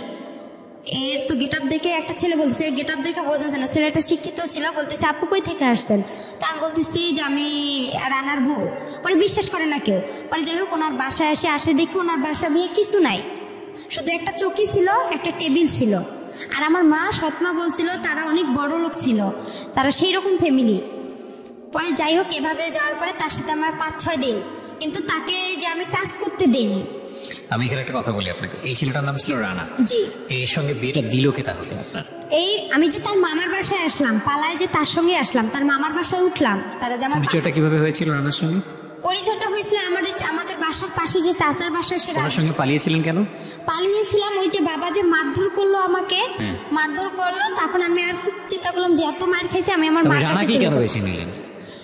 রানাকে কেন বেছে নিলাম, ও একটু হাবা গোবা টাইপের ছিল। আচ্ছা, তো আপনি হাবা গোবা মনে করে আবার হাত ধরেছেন, ও আপনাকে হাবা গোবা বানিয়ে দিয়েছে। তারপরে যাই হোক ওই 5,000 টাকার কারণে ওরা আমাকে এরকম করছে। পরে যাই হোক আমি যখন আসলাম, পরে আসার পরে একটা মহিলা আমাকে জিজ্ঞাসা করতেছে তুমি কি এটা ইচ্ছা করে বিয়ে করছো না, এটাতে কোনো সমস্যা আছে? আমি চুড়ি পরতেছি না, নাকে ফুল পরতেছি না, আমি বলতেছি আমাকে এসব ভালো লাগে না, আমি এসব পরবো না। তখন বলতেছে কেন পড়বে না, ওই আমার খালাটা বলতেছে, ওর খালা শাশুড়ি। তা আমি বলতেছি যে আপনাকে একটা সত্যি কথা বলবো, তো বলতেছে বলো। আমি বলতেছি আমার বাসা এখানে, আমি এভাবে আসছি। তখন বলতে আমি তার পা চিপে ধরছি, ধরে খুব কান্না করছি ভাইয়া, মানে এতটা পরিমাণের কান্না করছি যে আমাকে আপনারা একটু হেল্প করেন, আমি ওর সঙ্গে থাকবো না। তখন আমার কাছে ফোন টোন কোনো কিছুই ছিল না। আর ওখানে আরেকটা বিষয় যে আমি যখন ওই ছেলেটা আমার ঘরে একা টাচ করতে গেছিল ভাইয়া, আমি বললাম যে আপনি আমাকে টাচ করেন, আপনার সাথে তো আমার বিয়ের কথা না, আপনি তো আমাকে মার কাছে রেখে আসবেন, আপনি কেন এসব করতেছেন? তখন বললো যে আপনার বাবাকে ডাক দিব। পরে তখন আমি কি করলাম, কাজী ফার্মে ফোন দিছিলাম। কাজী ফার্মে ফোন দিয়ে ওখানে এক প্রদীপ নামে ভাইয়া ছিল, ওর কাছে কথা বললাম যে ভাইয়া আমি এরকম সমস্যায় পড়ছি, আপনি কি বলেন? আমি পারবো না, আমি আমার মার কাছে যাবো, নাহলে আলামিনকে একটু বলেন না কষ্ট করে, ও আমাকে এখান থেকে নিয়ে যাক, নাহলে আমাকে বিয়ে করুক। বলতেছে না, ও তোমাকে কখনোই বিয়ে করবে না, তুমি এসব বাদ দিয়ে দাও, ওই ছেলেকেই বিয়ে করো। পরে এভাবে বিয়েটা হয়ে গেল। হওয়ার পরে আমি যখন এই যে আসলাম, আমার খালা শাশুড়ির সব কিছু বললাম। পরে ওনার পা চিপে ধরছিলাম, ধরার পরে বললাম যে এরকম দেখেন আমাকে একটু সহযোগিতা করেন। পরে ভাইয়া ওখানে 2 দিন থাকার পরে ছেলেটার মার সাথে আমার ঝগড়া লেগে গেল। আমাকে বলতেছে তুমি আমার ছেলেকে আমার কাছ থেকে কাইরা নিছো। আমি কই আপনার ছেলে আমি কাইরা নিছি, এটা সত্যি কথা, আমি আপনারা বেশি কিছু করবেন, আমি নারী নির্যাতনের কেস করব। আমি আপনার ছেলেকে বিয়ে করিনি, আর আপনার ছেলের সঙ্গে আমি থাকবো কিসের জন্য? আমি ভালোবাসি আলামিনকে। তখন ওখানেও আলামিনের সাথে আমার কথা চলে ওই খালা শাশুড়ির মোবাইল থেকে। পরে আলামিন সব কিছুই খালা শাশুড়ির বলে, পরে বলে নতুন জীবন শুরু করছে, সংসার করো। 5 দিন তার সাথে আমার খাওয়া দাওয়া হয়, ওর সাথে সেভাবে খাওয়া দাওয়া না। ওর সাথে একটা ঈদ হয়, আমার কুরবানি ঈদ হয়। কুরবানি ঈদে সে আমার কোনো কাপড় চোপড় এনে দেয় না, শুধু 60 না আপনার কম দামি একটা জামা একটা সালোয়ার এনে দেয়, ওইটা দিয়ে আমি ঈদ করি। করার পর আমি বলছি ঈদের পরে ওকে আমি ছেড়ে চলে যাব, আমার খালা শাশুড়িকে বলছি। এই নিয়ে আমার বিচারও বাসায় বসছিল, মানে আমার বাবা মাও মাইনা নিছিল ওই ছেলেকে নিয়ে। আমার বাবা মা বলছিল আচ্ছা ঠিক আছে মেনে নিছি আমরা। পরে বলার পরে কদিন পরে ঝগড়া লাগার পরে আমার বাবার বাসা থেকে লোক আসলো, গ্রাম থেকে লোক আসলো। পরে এখন আমার বাবা আমার সাথে কথা বলে, কয় কি ওকে এখনই ছাড়ার দরকার নাই, ওই কাবিননামা কত করছে? আমি বলি কাবিননামা 1 লক্ষ টাকা করছে। কয় ওই 1 লক্ষ টাকা আমরা ওর কাছ থেকে নিব, নিয়ে তোকে নিয়ে আসবো। আমার বাবা এবার একটু লুবি টাইপের, সে যখন ওই কথা বললো তখন আমি আবার কি করলাম বলতেছি না, আমি মনে মনে চিন্তা করলাম যে আমার বাবার এই কথা শুনলে আমার এই জীবনটা নষ্ট হয়ে যাবে। পরে আমি খালা শাশুড়ি কাজ ছেলেটাকে ভয় দেখাইলাম যে আমি নারী নির্যাতনে কেস করবো, নাহলে আমি ফাঁসি নোটকে মরে যাবো এখানে, আপনি আমাকে ছেড়ে দেন নাহলে আমি আপনাকে ছেড়ে দিব। তারপরে বলতেছে না আপনি আমাকে ছেড়ে দেন, আমি আপনাকে ছেড়ে দিতে পারবো না, কেন আপনার বাবা থানা পুলিশ করে, পরে আমার একটা সমস্যা করবে, এগুলোকে করবে, আমার পক্ষে সম্ভব না, এভাবে বলতেছে। পরে যাই হোক বলার পরে আমি কি করলাম, একদিন 2-3 দিন পরে বিচার সালিশ হয়ে গেল। হওয়ার পরে চুপ করে আমার খালা শাশুড়িকে বলছি যে আমি ওকে সাইরা দিতে যাবো কুরবানি ঈদের 2-3 দিন পরে। বলার পরে ওই ছেলেটাকে নিয়ে আমি রংপুরে আসলাম কোর্টে আসার পরে ওকে আমি ওখান থেকে কোর্ট তালাক করছি। পরে ওখানে উকিল বলতেছে এই বিয়ে দিছে কে, এই বিয়ে যে দিছে তার আগে জেল হওয়ার দরকার। পরে ওখানেও আমি খুব কান্নাকাটি করি তাদের কাছে। কান্নাকাটি করার পরে ছেলেটা আবার কি করলো, আমার যে 5,000 টাকা ওরা নিছিল, আমি বলছি আমি তো আপনার সাইরা দিতে গেলে আমার তো টাকা লাগবে, কিন্তু আপনি আমাকে ফুল টাকা 5,000 দিবেন, আমি ওই টাকা নিয়ে আমার যেখানে মন চায় আমি সেখানে চলে যাব, তখন তো আর আমার বাবা আপনার কিছু করতে পারবে না। পরে ওখানে ওকে আমি কোর্ট তালাক করে আমি কি করলাম, আমার মার বাসা আমি এতটুকু জানি আপনার বগুড়ার দুপচাচি আসলাম ঠিকানা খুঁজতে আইসা বললাম আমার মার নাম বলছি রোকেয়া। আর রোকেয়া বলার পরে তখন আসল মা, হ্যাঁ আসল মার কাছে আসলাম। কত বছর বয়সে? তখন আমার বয়স হবে হয়তো এইটে পড়েন আপনি, ওই সময়ের বয়স মানে 14 থেকে 15 বছর বয়স। হ্যাঁ, এই জীবনের প্রথম আসল মাকে দেখতে যাচ্ছেন। হ্যাঁ ওকে, তারপর মার কাছে আসলাম। ওখানে খুঁজতে আসার পরে মাকে এসে সবকিছু বললাম যে আমার এরকম একটা বিয়ে হয়ে গেছে, এরকম। আমার মা আবার আমার বাবাকে ভয় পাচ্ছে, অনেক ভয় পাওয়ার কারণে পরে আর কি যাই হোক ভয় পাইতেছে। পরে আমি বলতেছি কিছু হবে না, কোনো সমস্যা না। ভয় পাচ্ছে আমার বাবা থানা পুলিশ করে, সে যদি আবার কেস করে আমার মার উপর। আর আমার মার উপর কেস করেছিল আপনার বাবা? হ্যাঁ। কিসের কেস? এর আগে কেস করছিল, এটা আমি মাঝখানে বলতে পারিনি। কিসের কেস? কেস করছিল এর আগে, আমার ছোটবেলা আমার মা আমাকে নিয়ে আসছিল, তো সেই কারণে কেস করছিল। আপনার মায়ের জন্য ভয় পাচ্ছে যে তুমি আবার আসলা, এই কারণে আবার কেস টেস। হ্যাঁ, আবার কেস টেস করে, আমি এসব জড়াইতেছে না। আর আমার মা তখন আবার বিয়ে করতে চাচ্ছে। আপনি যখন গেছেন তখন বিয়ে করতে যাচ্ছেন? হ্যাঁ, আমার মা আবার বিয়ে করতে চাচ্ছে। তারপর বিয়ে করতে চাচ্ছে। একটা জিনিস খেয়াল রাখবেন, একটা কথা আছে না যে ওই গানটার মতো জলে ভাষা পদ্ম আমি, ঠিক জলে ভাষা পদ্মের মতো গল্পটা আসলে। একটা মেয়ে যদি ফ্যামিলি না থাকে তাহলে সে কিভাবে কোথায় যায়, এবং ভাসতে তার কথা ওঠাই হচ্ছে না নিজের বাবার কাছে, না সৎ মায়ের কাছে, না নিজের মায়ের কাছে। এবং পরিবার তো নাই, সমাজ তো আরও অনেক জটিল একটা জায়গা। এগুলো আসলে নতুন না জীবন গল্প, এটা বহুবার এসছে, বিভিন্ন অ্যাঙ্গেল থেকে এসছে। সমাজের বিভিন্ন শ্রেণীর মানুষের গল্প বিভিন্নভাবে উঠে আসে, কিন্তু একটা মেয়ে নির্যাতিত হলে সে যে ক্লাসেই বসবাস করুক না কেন তার গল্পটা আসলে সেম। বলেন তারপরে যাই হোক ওখানে আসলাম, মা সবাই আমাকে ভয় পাচ্ছে, তো বড় হয়ে গেছি, টাকা পয়সা অনেক লাগবে, অনেক কিছু বিষয় আছে এখানে। তখন মা কি করলো, বলতেছে দরকার নেই। তখন আমার মার ফোনে আবার একজন ছেলে ফোন দেয়, তখন আরো বেশি কষ্ট লাগলো। আরে আমি তো মার বয়সের, এগুলো কাজ করার কথা আমার, আর এই কাজগুলো আমার মা করতেছে, খুব কষ্ট লাগছিল। লাগার পরে আমার মা কি করলো, আমার মামির কাছে পাঠাই দিল, খিলগাঁও তালতলা, এখানে আবার আমার মামি থাকে, উনিও গার্মেন্টস করে, ওখানে পাঠাই দিল। দেওয়ার পরে ওখানে মামির কাছে আসলাম। আসার পরে মামির ওখানে আসলাম, মামিও মনে করেন চাকরি করে গার্মেন্টসের। আর ওই মামির মেয়ে, ছোট মেয়ে আছে, উনি আবার হচ্ছে ডাক্তারি চাকরি করে, কিন্তু ওরা একটু লুবি টাইপের। আমার মা আবার রিং দিছিল আমার কানের। আমি যখন আমার নিজের মার কাছে গেলাম ভাইয়া, তখন আমার মা রিং, নুপুর দিছিল, একটা আংটি, চেন, মানে আর কি জিনিস, স্বর্ণের জিনিস দিছিল। তখন এগুলো আর কি করলো, আমার মামি বিক্রি করলো। আমি তো গার্মেন্টসে চাকরি পাইতেছি না, তখন চাকরি হচ্ছে না। পরে কি করলো, আমার সাথে খুব ঝগড়াঝাটি হয়ে গেল, খুব অশান্তি শুরু হলো। অশান্তি হওয়ার পরে আমার মামাতো বোনটার কাছে গেলাম, আমার মামাতো বোনের বিয়ে হয়েছে আবার ওখানে, ওনার মেয়ে। পরে ওনার কাছে গেলাম, যার পর ওনার শ্বশুর শাশুড়ি আমার খুব ভালোবাসলো, অনেক আদর টাদর করে। থাকার পরে ওখানে দেখা যায় 1 মাস থাকলাম, থাকার পরে আমার চাকরি হচ্ছে না, মামি কি খাওয়ায় না খাওয়ায়, এই এক কথায় 2 কথায় তার সাথে আমার খুব অশান্তি শুরু হয়ে গেল। আর একটা জিনিস, আমার মামা আসতো, আমার মামার আবার ছিল 2টা বউ, বড় বউ ছিল, উনি আবার ছোট বউ, আমি ছোট বউয়ের কাছে ছিলাম, ওখানে আসতো। তো আমি যে ভাগ্নি, তারা যে একটা ফিজিক্যাল রিলেশন হতো, এটা আমার খুব খারাপ লাগতো। আমি তো তাদের মেয়ের বয়সে আমার সামনে করতো, আমি তো বুঝতাম, হালকা পাতলা বুঝতাম, কিন্তু তারা বুঝতো না যে আমি তার ভাগ্নি বা তার ননদের মেয়ে। এগুলো আমি কি করতাম, আশেপাশে যে ভাড়াইটা ছিল তাদের কাছে বলতাম। তারা আবার কি করতো, অনেকে ভালো ছিল, অনেকে খারাপ ছিল। এটা নিয়ে আবার আমার মামির সাথে ঝগড়া হইতো। হওয়ার পরে 1 কথা 2 কথা আমার মামি আমাকে বলছে তুই চলে যা। তখন আমি চিন্তা করছি আমি কই চলে যাব। তখন আমি কি করলাম, ওই যে আমার যে মামাতো বোন আছে, ওর বাসা হচ্ছে আপনার মগবাজারে, ওই মগবাজারে ওর আবার শাশুড়ির বাসার পরের আরেকটা বাসা আছে, ওই আন্টিকে বললাম যে আন্টি এরকম এরকম ওখানে তো আমার হচ্ছে না, তা আপনি আমাকে এদিকে একটা মেস ভাড়া করে দেন, আমি যাই হোক যা বিক্রি করে হলেও দিব, আমার যা কাপড় চোপড় আছে বা যাই হোক মানুষের বাসায় কাজ করে হলেও থাকবো, কিন্তু ওখানে আমি থাকতে পারবো না।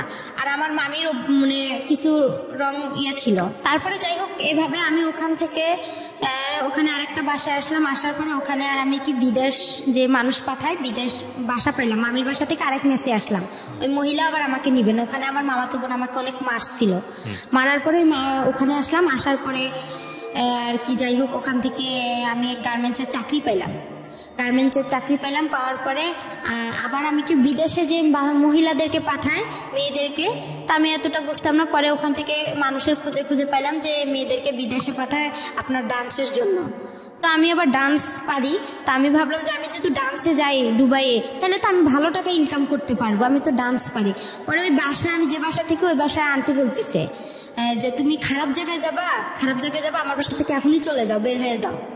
তখন আমি আবার ওই কাজী ফারামে আলামিনের সাথে আমার সব বন্ধ হয়ে গেল। এই আপনি বর্তমানে আপনার হাজবেন্ডকে নিয়ে স্টুডিওতে আসছেন, ওনাকে বিয়ে করেছেন কত বছর যাবত? ওনার বিয়ে করে আমার 3 বছর হয়ে গেছে। 3 বছর হয়ে গেছে। এনার সঙ্গেও কি আপনার এই ভদ্রমহিলা যার গল্প বলছিলেন তিনি বিয়ে দিয়ে দেয়? হ্যাঁ, তিনি আমাকে বিয়ে দিয়ে দিয়েছে। তো ইনি বিয়ে দিয়ে দেয় এবং 3 বছর সংসার করছেন তার সঙ্গে। তিনি কি জানে, পুরো গল্পটা জানে আপনি আজকে যেটা বললেন এখানে? হ্যাঁ, সে পুরো আমার ইতিহাসটা জানে, আমি তাকে সম্পূর্ণ খুলে বলছি। আর সে আমার একটা কথার কারণে নাকি সে আমাকে বিয়ে করছে। সেটা কথা হচ্ছে আমার যে বিয়েটা, ভাই এখানে আরেকটু, তার সাথে যে আমার বিয়েটা হয়েছে, আমার ওই মামা শ্বশুর আমাকে দেখতে আসছিল, আমার হাজবেন্ড সহ দেখতে এসে আমার মামা শ্বশুর কথা উঠাইছে যে তোমার বাড়ি কই, কি কথার জন্য বিয়ে করেছে সেটা বলেন, আমি স্টোরি দিতে যাচ্ছি। কি কথার জন্য সেটা হচ্ছে সে চলে গেছে, আমাকে দেখার পরে সে চলে গেছে। যাওয়ার পরে সে বলতেছে হচ্ছে, আমি তাকে একটা মেসেজ করছি যে আমাকে কি আপনি ভুলে গেছেন। সে এই কথার কারণে নাকি আমাকে বিয়ে করছে, সে আমাকে অসহায় দেখে বিয়ে করছে। আপনার সব স্টোরি কি জানতো আগে, বিয়ের আগে যে ঘটনাগুলো ঘটেছে সেগুলো? তাকে আমি বিয়ের আগে সম্পূর্ণ বলছি যে আমি এরকম অবস্থা। ওনার ফ্যামিলি আছে, ওনার বাবা মা সবাই জানে আপনার সম্পর্কে? না, ওরা কেউ জানে না। ছেলেটা কি করে আপনার হাজবেন্ড? আমার হাজবেন্ড হচ্ছে রিক্রুটিং এর মালিক। রিক্রুটিং বললে বিদেশে যে লোক পাঠায় উনি। আচ্ছা, তো এই 3 বছর যাবত সংসার করছেন আপনি, আপনার আগেও একটা বিয়ে ছিল সেটাও জানে। জি। তো সবকিছু মিলে কেমন আছেন আপনি? সবকিছু মিলে আমি মোটামুটি বেশি ভালো নেই। এই জন্যই আমি চাইছিলাম যে আমার হাজবেন্ডকেও আজকে আমি এখানে রাখতাম। কেন ভালো নেই? সে আমাকে এত কিছু থেকে বঞ্চিত কেন করছে, সেটা আমাকে অসহায় দেখে বিয়ে করছে। এত কিছু থেকে বঞ্চিত করছে বলে? এত কিছু থেকে আমি কি তার কাছে কি কোনো প্রাপ্য পাবো না? কি বঞ্চিত করেছে? সে আমাকে ঠিকভাবে দিচ্ছে না তেল সাবান। বিয়ের আগে প্রথমে, বিয়ের পরে সে আমাকে খুব ভালোবাসতো, তারপরে সে আর আমাকে ভালোবাসে না। কেন সে আমাকে ভালোবাসতে পারতেছে না? ভালোবাসে না বললে এভাবে বললে তো হবে না। আপনি তার সঙ্গে হ্যাপি না? জি না। খাবার দাবার ঠিক মতো দেয় না, ভরণ পোষণ ঠিক মতো দেয় না? খাবার দাবারটা সেভাবে ঠিকভাবে পাই, যেটা কিন্তু কাপড় চোপড় তেল সাবান এটা ঠিকভাবে পাই না, তার ভালোবাসাটা পাই না, এইসব সবই বাদ দিলাম। ভালোবাসা অন্য জিনিস, এটা পাবেন কিভাবে জানি না, আমি এটা নিয়ে আসলে এক্সপ্লেন করার এটা অন্য জিনিস। বাট আপনার ভরণ পোষণের জায়গা হাজবেন্ড হিসেবে এটা আসলে সে ঠিক মতো দেয় না, আপনি যেটা বলতে চাচ্ছেন। জি। এটা সে অন্য মেয়েদের সাথে কথা বলে, কেন সে এসব করে, কিসের জন্য করে, কেন? এটা অন্য ডাইমেনশন। আমি এই জায়গাটায় নাই বাজাই, আমি বরং আপনার হাজবেন্ড এতটুকু শুনলে হয়তো সে মন খারাপ করবে, তার সেই জায়গাটা থেকে আমি বরং এটা বলবো যে এগুলো না বলাটাই ভালো পাবলিকলি, কারণ যেহেতু আপনি এক্সিস্টিং তার সঙ্গে আছেন, এই বিষয়গুলো আপনাদের নিজেদের মধ্যে মিটিগেট করে ফেলাটা না। আমি এখানে আরেকটা কথা বলতে চাই যে আমি যেরকম ভাইয়া, আমি তো ভাইয়া সম্পূর্ণ কথা, আমি যেরকম আজকে পরিস্থিতিতে আসি, আমি শুধু একটা কথাই বলতে চাই যে আমি যে ভুলগুলো করছি, এই ভুলগুলো যাতে, ভুল কি এখানে? আমার এখানে অনেক ভুল আছে, আপনি আমাকে একটু সময় দেন। আপনার ভুলটা কি পড়েন? আপনি আমায় এতক্ষণ ধরে আপনি বললেন, আমি তো ভুলই খুঁজে পাইনি আপনার। আমার ভুল হচ্ছে প্রথমত আমি যে আলামিনের সাথে সম্পর্কটা করছি, এটা প্রথমত ভুল। আমি ভালোভাবে যদি নিজের একটু চেষ্টা করতাম। আমি একটু শুনাই আপনাকে, এবার আপনি একটু মনোযোগ দিয়ে শুনেন। বলাটাই মুখ্য না, মূল বিষয়টা আসলে হলো আপনার গল্পটা উঠে এসছে। এই যে 1-2 ঘন্টা আপনি এখানে বললেন, মূল গল্পটা উঠে আসছে। একটা যেটা হচ্ছে আপনি একটা ভালো ফ্যামিলি পাননি, প্রথম সমস্যাই ছিল এটা। আপনি যদি একটা ভালো ফ্যামিলি পেতেন, আপনার যদি গাইড করার মতো মানুষ থাকতো, তাহলে আপনার জীবনটা অন্যরকম হতে পারতো। দুঃখজনক হলেও সত্য যে আপনি সেটা পান নাই। এরপরে এই যে অল্প বয়সে যে প্রেমের সম্পর্কে জড়িয়ে যাওয়া, বা একটা ছেলের সঙ্গে আপনি ঘর থেকে বের হলেন আসল মায়ের কাছে ফেরার জন্যে, এবং সেই আসল মাই আপনার আসল মায়ের ইন্টারেস্টিং দেখেন, ও সৎ মায়ের কাছে দিন যাবত থাকলো, কখনো সৎ মায়ের কাছে থাকতে পারলো না, ওর বাবার কাছে গেল, বাবার কাছে গিয়েও সেখানেও থাকতে পারলো না, আবার সৎ মায়ের কাছে আসলো, সৎ মায়ের কাছেও থাকতে পারলো না। তখন মনে হলো যে না, আসল মায়ের কাছে ফিরে যাবো। সেই জন্য সে একটা ছেলের হাত ধরে আসল মায়ের কাছে আসতে চাইলো। ওই ছেলে আবার তাকে ট্র্যাপে ফেলে বিয়ে করে ফেললো। বিয়ে করে ফেলে তারপরে শেষ পর্যন্ত ওখান থেকে সে ছাড়া পেলো। ছাড়া পেয়ে সে তারপরে গেল হলো আসল মায়ের কাছে। আসল মায়ের কাছে যাওয়ার পরে সেখানেও সে থাকতে পারলো না, দেখলো যে আসল মা তাকে রাখবে না কেসের ভয়, কারণ সে আরেকটা বিয়ে করার প্ল্যান করছে। সুতরাং এই পরিণত বয়সের একটা মেয়েকে দেশে কি করবে? সেখান থেকে সে আবার গার্মেন্টসে চলে আসলো। গার্মেন্টস চলে এসে একটা মানুষের সঙ্গে তার পরিচয় হলো। সেই মানুষের সঙ্গে পরিচয় হওয়ার পরে, একটু থামেন প্লিজ, একটু নিজেকে কন্ট্রোল করেন। সেই মানুষের সঙ্গে পরিচয় হওয়ার পরে সে আলটিমেটলি হলো একজনকে বিয়ে করলো। আপনার হাজবেন্ডকে আমি অবশ্যই ধন্যবাদ জানাবো যে এত কিছু জানার পরে সে আপনাকে রিসিভ করেছে। 8-10টা ছেলের মতো সে না, সেই জায়গা থেকে সে প্রশংসা পাওয়ার যোগ্য। ঠিক আছে, ওনার জীবনে ভয়ঙ্কর রকম ভাবে কষ্ট আছে, এটা অস্বীকার করার কোনো উপায় নাই। তবে এটা ঠিক যে এত কিছুর পরেও মানুষ সার্ভাইভ করে সোসাইটিতে। ভয়ঙ্কর রকম ভাবে আমাদের জীবনে ঘটনাগুলো ঘটে যায়। যদি নিদেন পক্ষেই বলেন যে আজকের এই গল্পে ওনার বলার ধরন, বা উনি যেভাবে বলেছে, বা আমাদের যেভাবে আমরা এখানে প্রেজেন্ট করেছি, সেখানে সেই অর্থে আপস অ্যান্ড ডাউনস নাই, সেই অর্থে ঢেউ নাই। কিন্তু আপনি যদি একটু ঠান্ডা মাথায় চিন্তা করে দেখেন, এই যে মেয়েটি বড় হয়েছে আমাদের সমাজে, সেই জায়গাটি থেকে কীরকম কষ্ট করে তাকে বড় হতে হয়েছে। আমাদের চারপাশে এরকম অসংখ্য মানুষ আছে যারা বিভিন্নভাবে বিভিন্ন কিছু থেকে বঞ্চিত। তবে এর থেকে বড় বঞ্চনা বোধহয় পৃথিবীতে আর কিছুই নেই, যার কোনো পরিবার নেই, থেকেও নেই। সুতরাং বাবা মায়ের সম্পর্কটা সন্তানের ক্ষেত্রে খুব গুরুত্বপূর্ণ, খুবই খুবই খুবই গুরুত্বপূর্ণ। আল্লাহ আমাদের সবাইকে, অন্তত বাবা যারা হয়েছি, মা যারা হয়েছি, তাদেরকে অন্তত এই জায়গাটাতে শক্ত থাকার, কোনো কম্প্রোমাইজ না করার তৌফিক দেখ, এই অর্থে যে সন্তানের যে প্রপার নিডসটা সে প্রাপ্তবয়স্ক হওয়া পর্যন্ত সেটা যেন বাবা মা সঠিকভাবে পূরণ করতে পারে। এইটা যেন না দিয়ে কেউ যেন বাবা না হয়, কেউ যেন মা না হয়। কারণ এটা আসলে একটা সন্তানের জন্য ভয়ঙ্কর রকমভাবে কষ্টের। সেই সন্তানটা যেই লেভেলেই হোক না কেন, সে যদি একটা অ্যারিস্টোক্র্যাট সোসাইটিতে বড় হয়, কিংবা সে যদি একেবারে এই যে আজকের এই মেয়েটির মতো, এবার মতো একেবারে প্রান্তিক পর্যায়ে রিক্সাওয়ালার মেয়ে, সেই মেয়ে হয়, যেই হোক না কেন, দুটো লেভেলের কষ্টটা আসলে একই রকম। তো সেই জায়গাটা থেকে আমরা আপনাদের সবাইকে রিকোয়েস্ট করবো যে সন্তানের ব্যাপারটা যেন সবাই, ইনক্লুডিং মি, সবাই যেন আমরা যেন ঠিক মতো বুঝি। সো প্রিয় শ্রোতা, আজকের মতো আমরা এখানেই শেষ করছি। খুব স্বল্প সময়ে আমরা গল্পটা প্রচার করলাম। আপনারা জানেন যে ক্রিকেট বিশ্বকাপ শুরু হয়েছে, এবং সে কারণে আমাদের অনুষ্ঠানটি এখন থেকে প্রচারিত হচ্ছে প্রতি বুধবার রাত 12টায়, শ্রীকৃষ্ণ রাত 12টায়, এবং সে কারণে অনুষ্ঠানের ডিউরেশন একটু কমেছে।